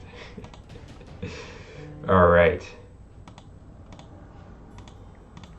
And... I mean, I guess we're going to Necrolord that Pyromancer and shoot our opponent for 4. Might as well show off that Wither that we've already shown. I don't want to show Final Task, and I don't want to show Drain Essence, so I'm just going to show Angel of Death.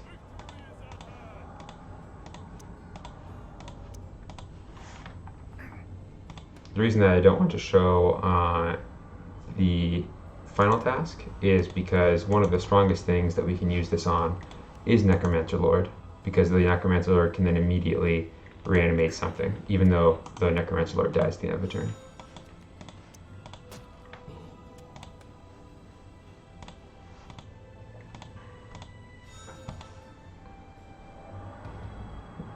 Interesting.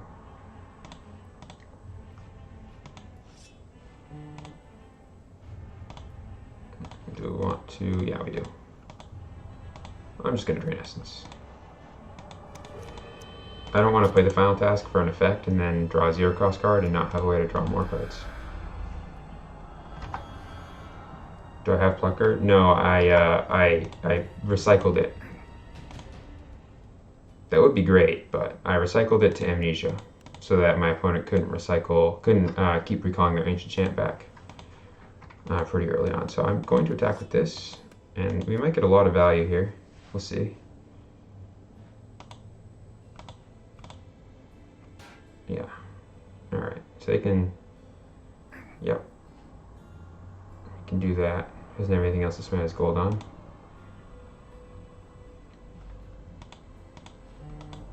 I'm just gonna let that happen, and then this Raxo will make 2 demons, and I'll reveal both to deal 2 damage to all opposing champions to finish that off. Now we're in a pretty great spot. My opponent is cut off from Loyalty 2, so cards like Raging T-Rex and Drakus Enforcer are no longer doing anything for him. 0-cost cards that he draws might be very awkward, and we have card draw in our hands, so we can just keep going up. So I think this game's over, yeah. Alright.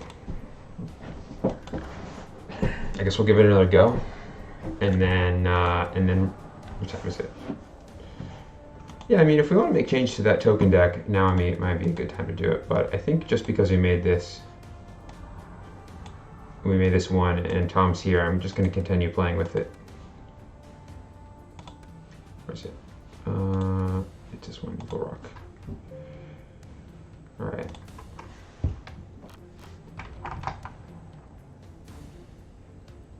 And say no if you want. No, this is good. I mean, I just like playing Epic. Alright, so let's just do this. We're going to hold on to this Drain Essence and this Blind Demon. And then I'll hold on to a draw 2, so I'll keep Heinous Feast over Amnesia. Toss the other 2. Maybe we don't want Spawn. Well, Blind Demon will be really good if there's a good Drain Essence target immediately. So yeah, we'll do this. We're a little weak to Muse right now. Maybe I should have kept the Wither. If they play Muse here, I'm just gonna have to play Drain Essence.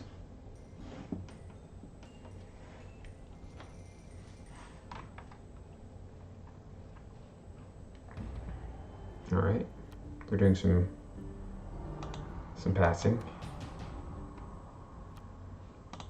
I wonder if I have anything in my deck that I even want to play first.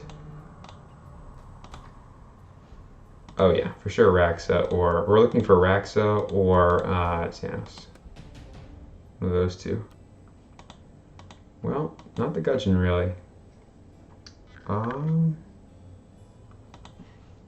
Yeah, alright.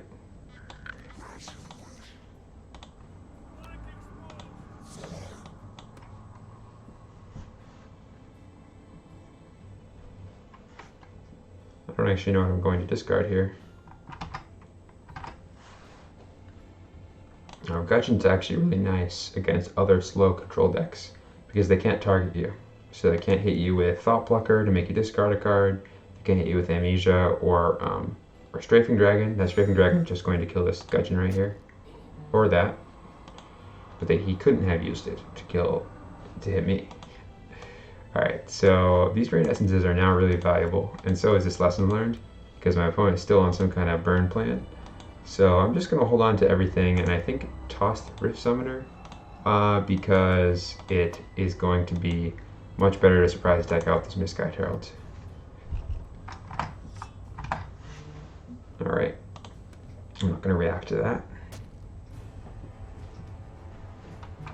Alright, I will start the turn. I mean, I can just Drain Essence on my turn. So we'll get in for some damage here. Alright, here comes Pyromancer. I think I'm just going to Misguided Herald, and I'm going to surprise attack it out and look for Angel of Death to board clear.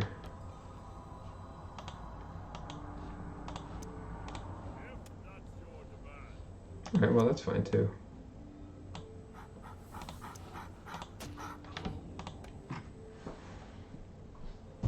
The reason that I played this, I don't actually like to hold on to surprise attack if I don't have many champions in my hand, because I don't want it to be a dead card. So I'll play it on my turn. Keeping that Gudgeon around is going to be clutch. Yeah, honestly, this Gudgeon is probably going to just eat some random damage at some point. And it's really nice to have. This is the type, the deck that we're currently playing is definitely the type of deck you want to have a Flashfire for. I'm kind of curious of what my opponent's doing here.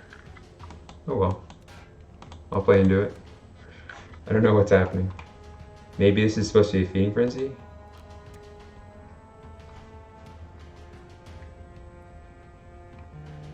I don't know.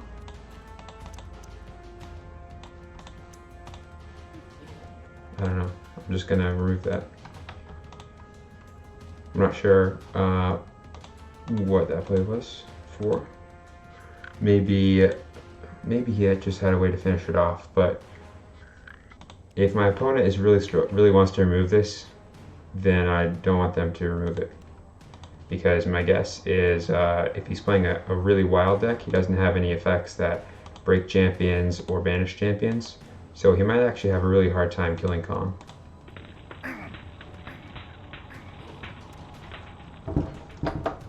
Maybe that was a brilliant bluff. Alright, so I'm going to start my turn and then play the Heinous Feast, just in case I drew something that changed my play here. I think I did, but I'm going to Heinous Feast to get rid of this Smash and Burn.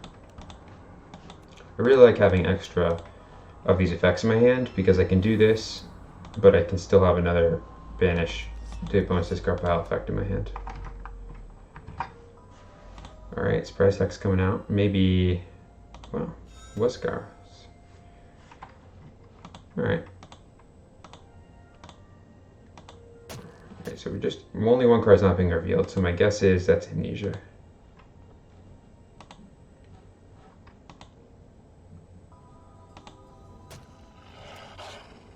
Okay, first cycle there, wow. Third cycle was really unfortunate for our opponent. I mean, the Heinous Feast.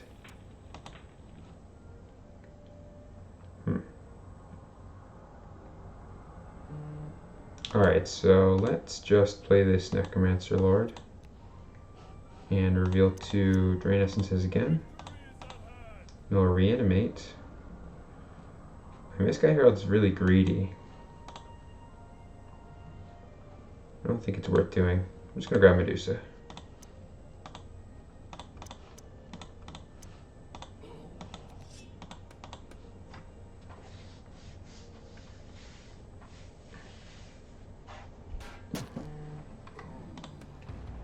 I actually did think about cycling this Lessons Learned by Lessons Learning Surprise Attack, but I want to hold on to it. I think that Drain Essence is really good against just aggressive cards, and we're at 16, so I might need to do it multiple times. All right, now I have a perfect turn to Drain Essence. We want to gain health immediately so that we're not dead to Double Flame Strike or something, since we have such an advantage in this game.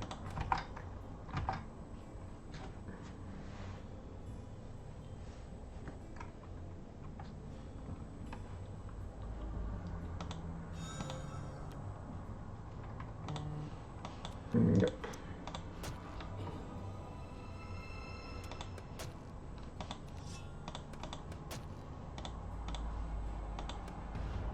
Alright. I'm going to hold on to that Heinous Feast. I thought about doing it right now because it's actually a pretty juicy discard pile. It's 3 life and it turns off Recycle. But I have Zombie Apocalypse in my deck, and also looks like Tom here has Smash and Burn in this deck, so I probably am just going to hold on to it until it gives me some kind of value. Alright, Fire's Rebellion Pyromancer.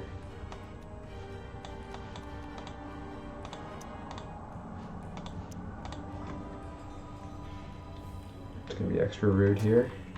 Drain Essence that.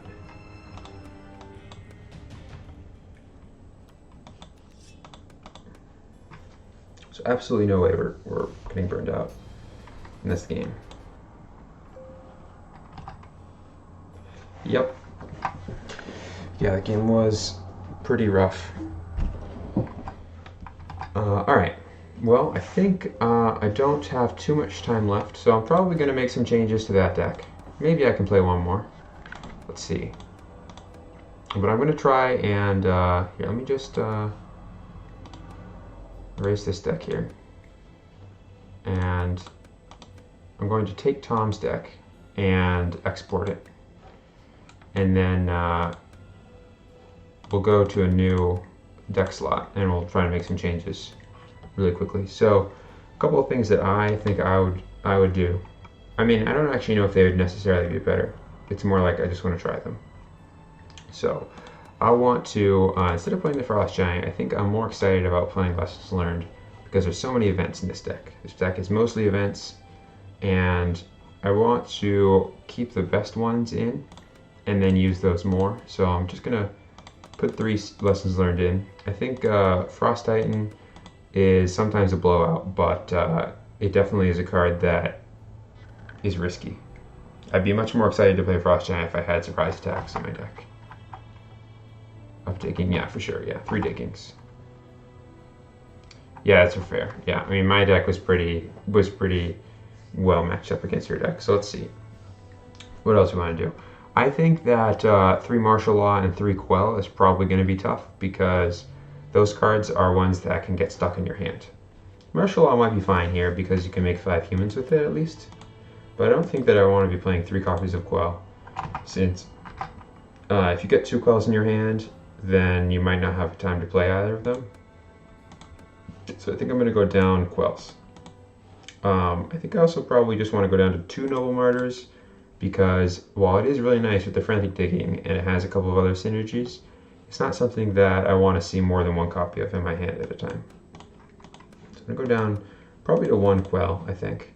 Quell is really nice when it works, but it's not as good as Inheritance of the Meek for sure. Yeah. Alright, and then what else do we want to do here? I think that the another thing that I want is more on-turn plays, and I'm excited to play onto an empty board.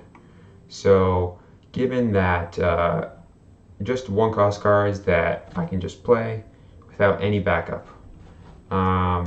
Because right now, I wouldn't really want to play Noble Martyr onto an empty board on my turn. And I don't think there's a card that I would really be super excited to play on my turn, except for maybe Marcus or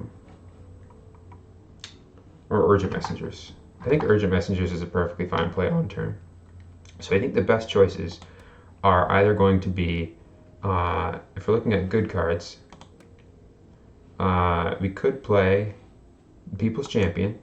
It's not an amazing card, but it does synergize with both our game plan, Unbanishable, and the ally ability. Could play White Knight as a card that draws a card, and then also can get in and punish evil players. And Silver Dragon would be another option as kind of like an airborne, evasive, draw card type of threat. So these are all cards that I would be not happy to play on an empty board. So if I don't have anything and my opponent doesn't have anything, then I want at least some cards in my deck that that I'm thinking this is the card I want in my hand. So I think it's probably going to be White Knight. It also goes really well with Faithful Pegasus, which we're currently playing. So let's see. Right now we're playing. Might need to cut another card to go up on Faithful Pegasus. Right now we have Inheritance of the Meek and Martial Law and Lessons Learned. So we might just not want Quell at all in our deck. I'm not sure. 32. I guess I need to cut some zeros right now, right? I have 18, so I need to go down 1 0 in good and up one cost card. But I think what I'm going to try. Well, so you just always pass. I think you're underrating the value of, like, if let's say maybe White Knight isn't a great card for that. But I mean, if I just see if I can find a good one. Let's just say like I play Marcus on my turn, and I draw a card. Then what's your response that punishes me for that?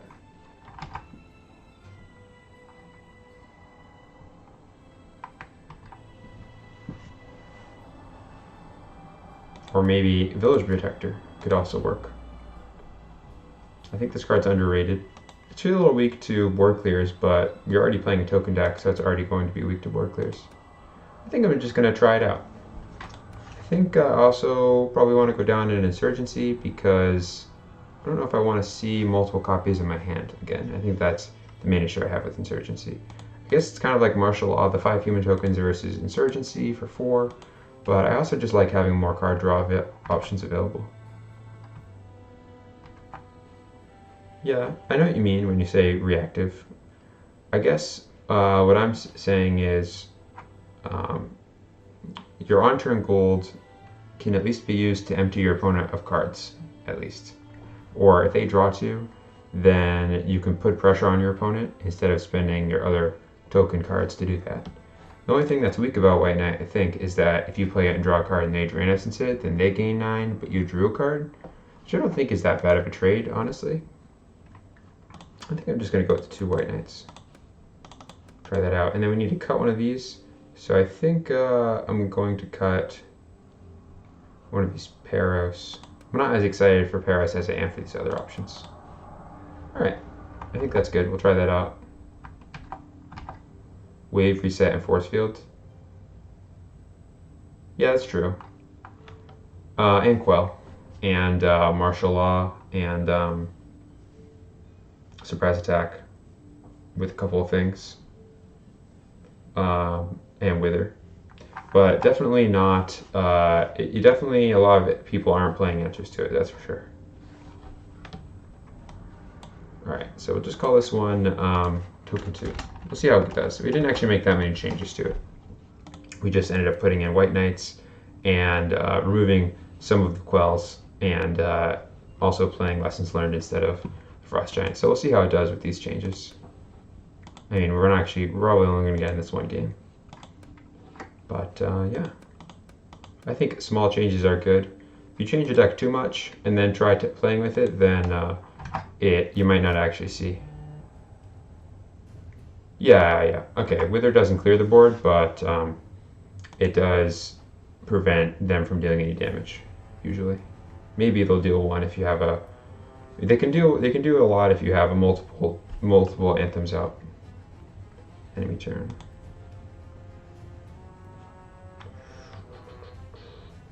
I don't really want to play that in this hand. I'm happy with the rest.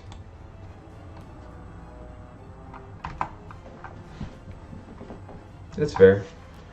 I don't know. I mean, I guess I'm just trying to think about giving you extra resilience.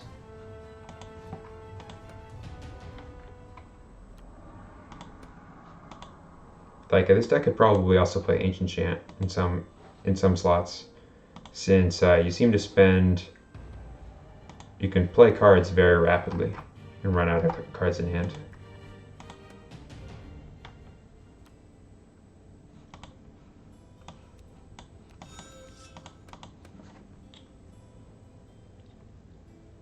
Alright, such a weak clock, but it gets in there.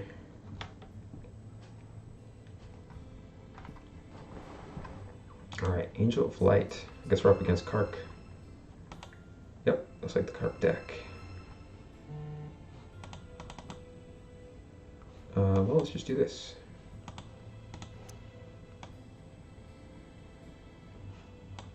Actually, sure. Divine Judgment, Urgent Messengers.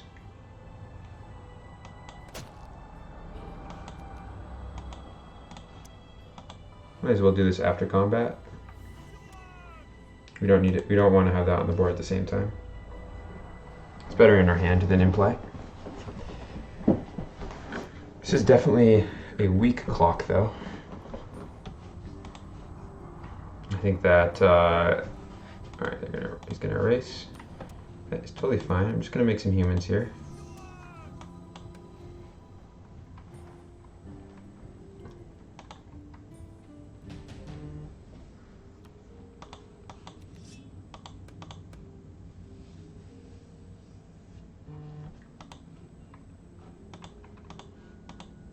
Yeah, I mean,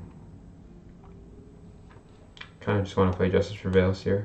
I'm not going to also play Bodyguard in the event that I get hit with Wave Transformation. But if he waves the transformations, this it's actually good deal for us. Yeah.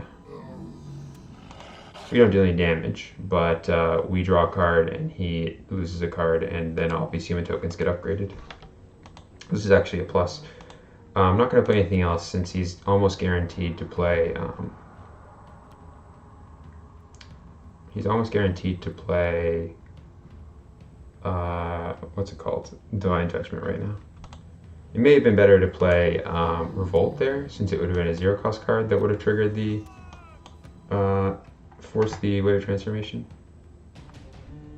6 stage cards. Yeah, I mean, I know what you mean. It can be hard to find the cuts. I think it's also just really good with Frantic Digging as well, if you're going to be running Frantic Digging. Alright, so let's just beat face some more. I'm not sure how many of these revolts we want to spend. So we're not actually hitting for that much. Alright, well, at least one.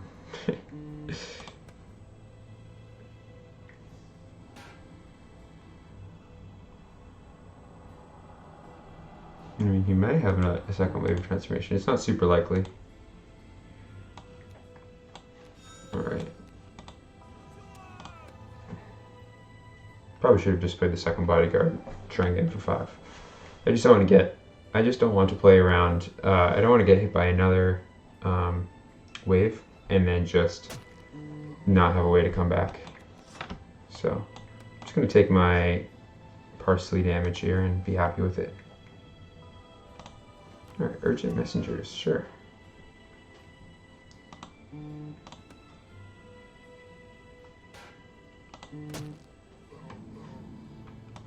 We also haven't spent our gold.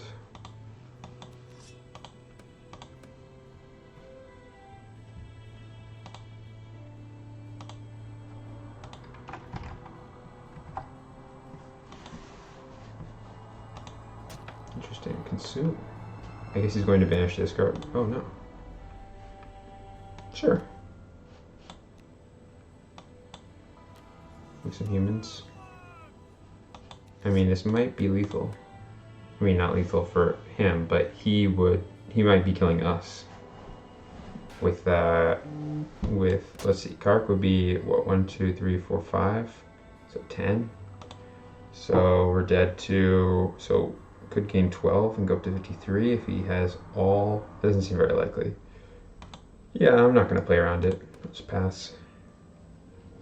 Probably going to demand judgment again or something.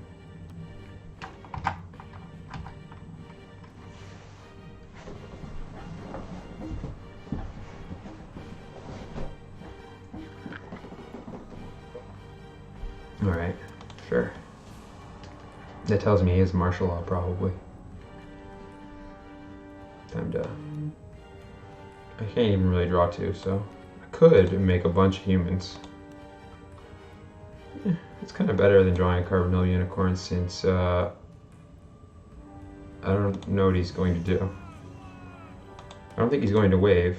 He might have martial law in his hand. Not sure if he's playing it. Maybe he has Quell. That would be very sad. That would make me really regret this play. Alright, that's my guess, is that's sticking for one of those cards I just mentioned.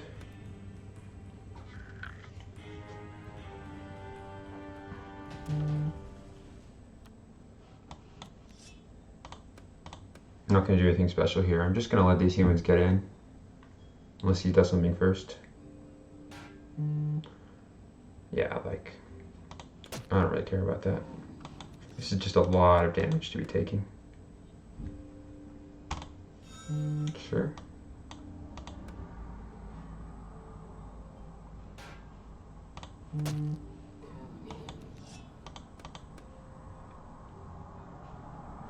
Another bodyguard. No. This deck needs some amnesias in it. That's what we need to add. Maybe we should do like amnesia, maybe something. I'll have to think about it some more. Alright.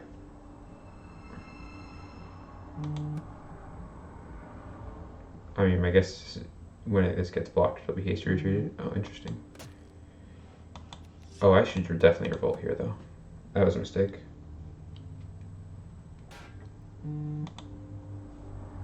I mean, I'm just going to let that happen.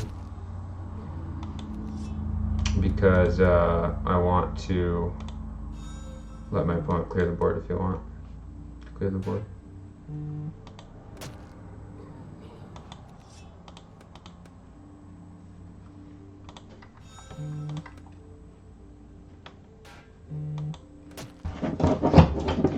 My phone's buzzing a lot. Alright. Now for a moment of glory. Alright. Here we go.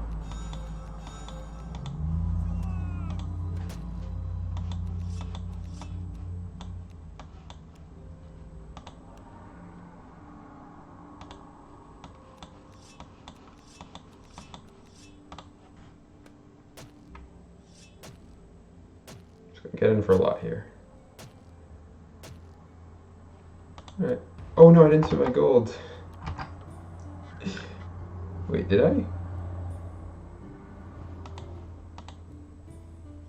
I don't think I sent my gold. Oh well. I may have just forgotten. Who needs gold? Who needs to spend that? That's like a minor resource. Alright, gonna gain a bunch of health, sure. I don't think I sent my golds. Oh well, that's fine. Alright, gotta gain some health here. That's A-okay. A-okay. Gotta draw some cards. Well, seems like it's in the brochure. Alright, well, I think we're all in on this human token plan right now. I don't think that that I'm holding back. Probably just playing this Courageous Soul. Yep. You didn't have an answer.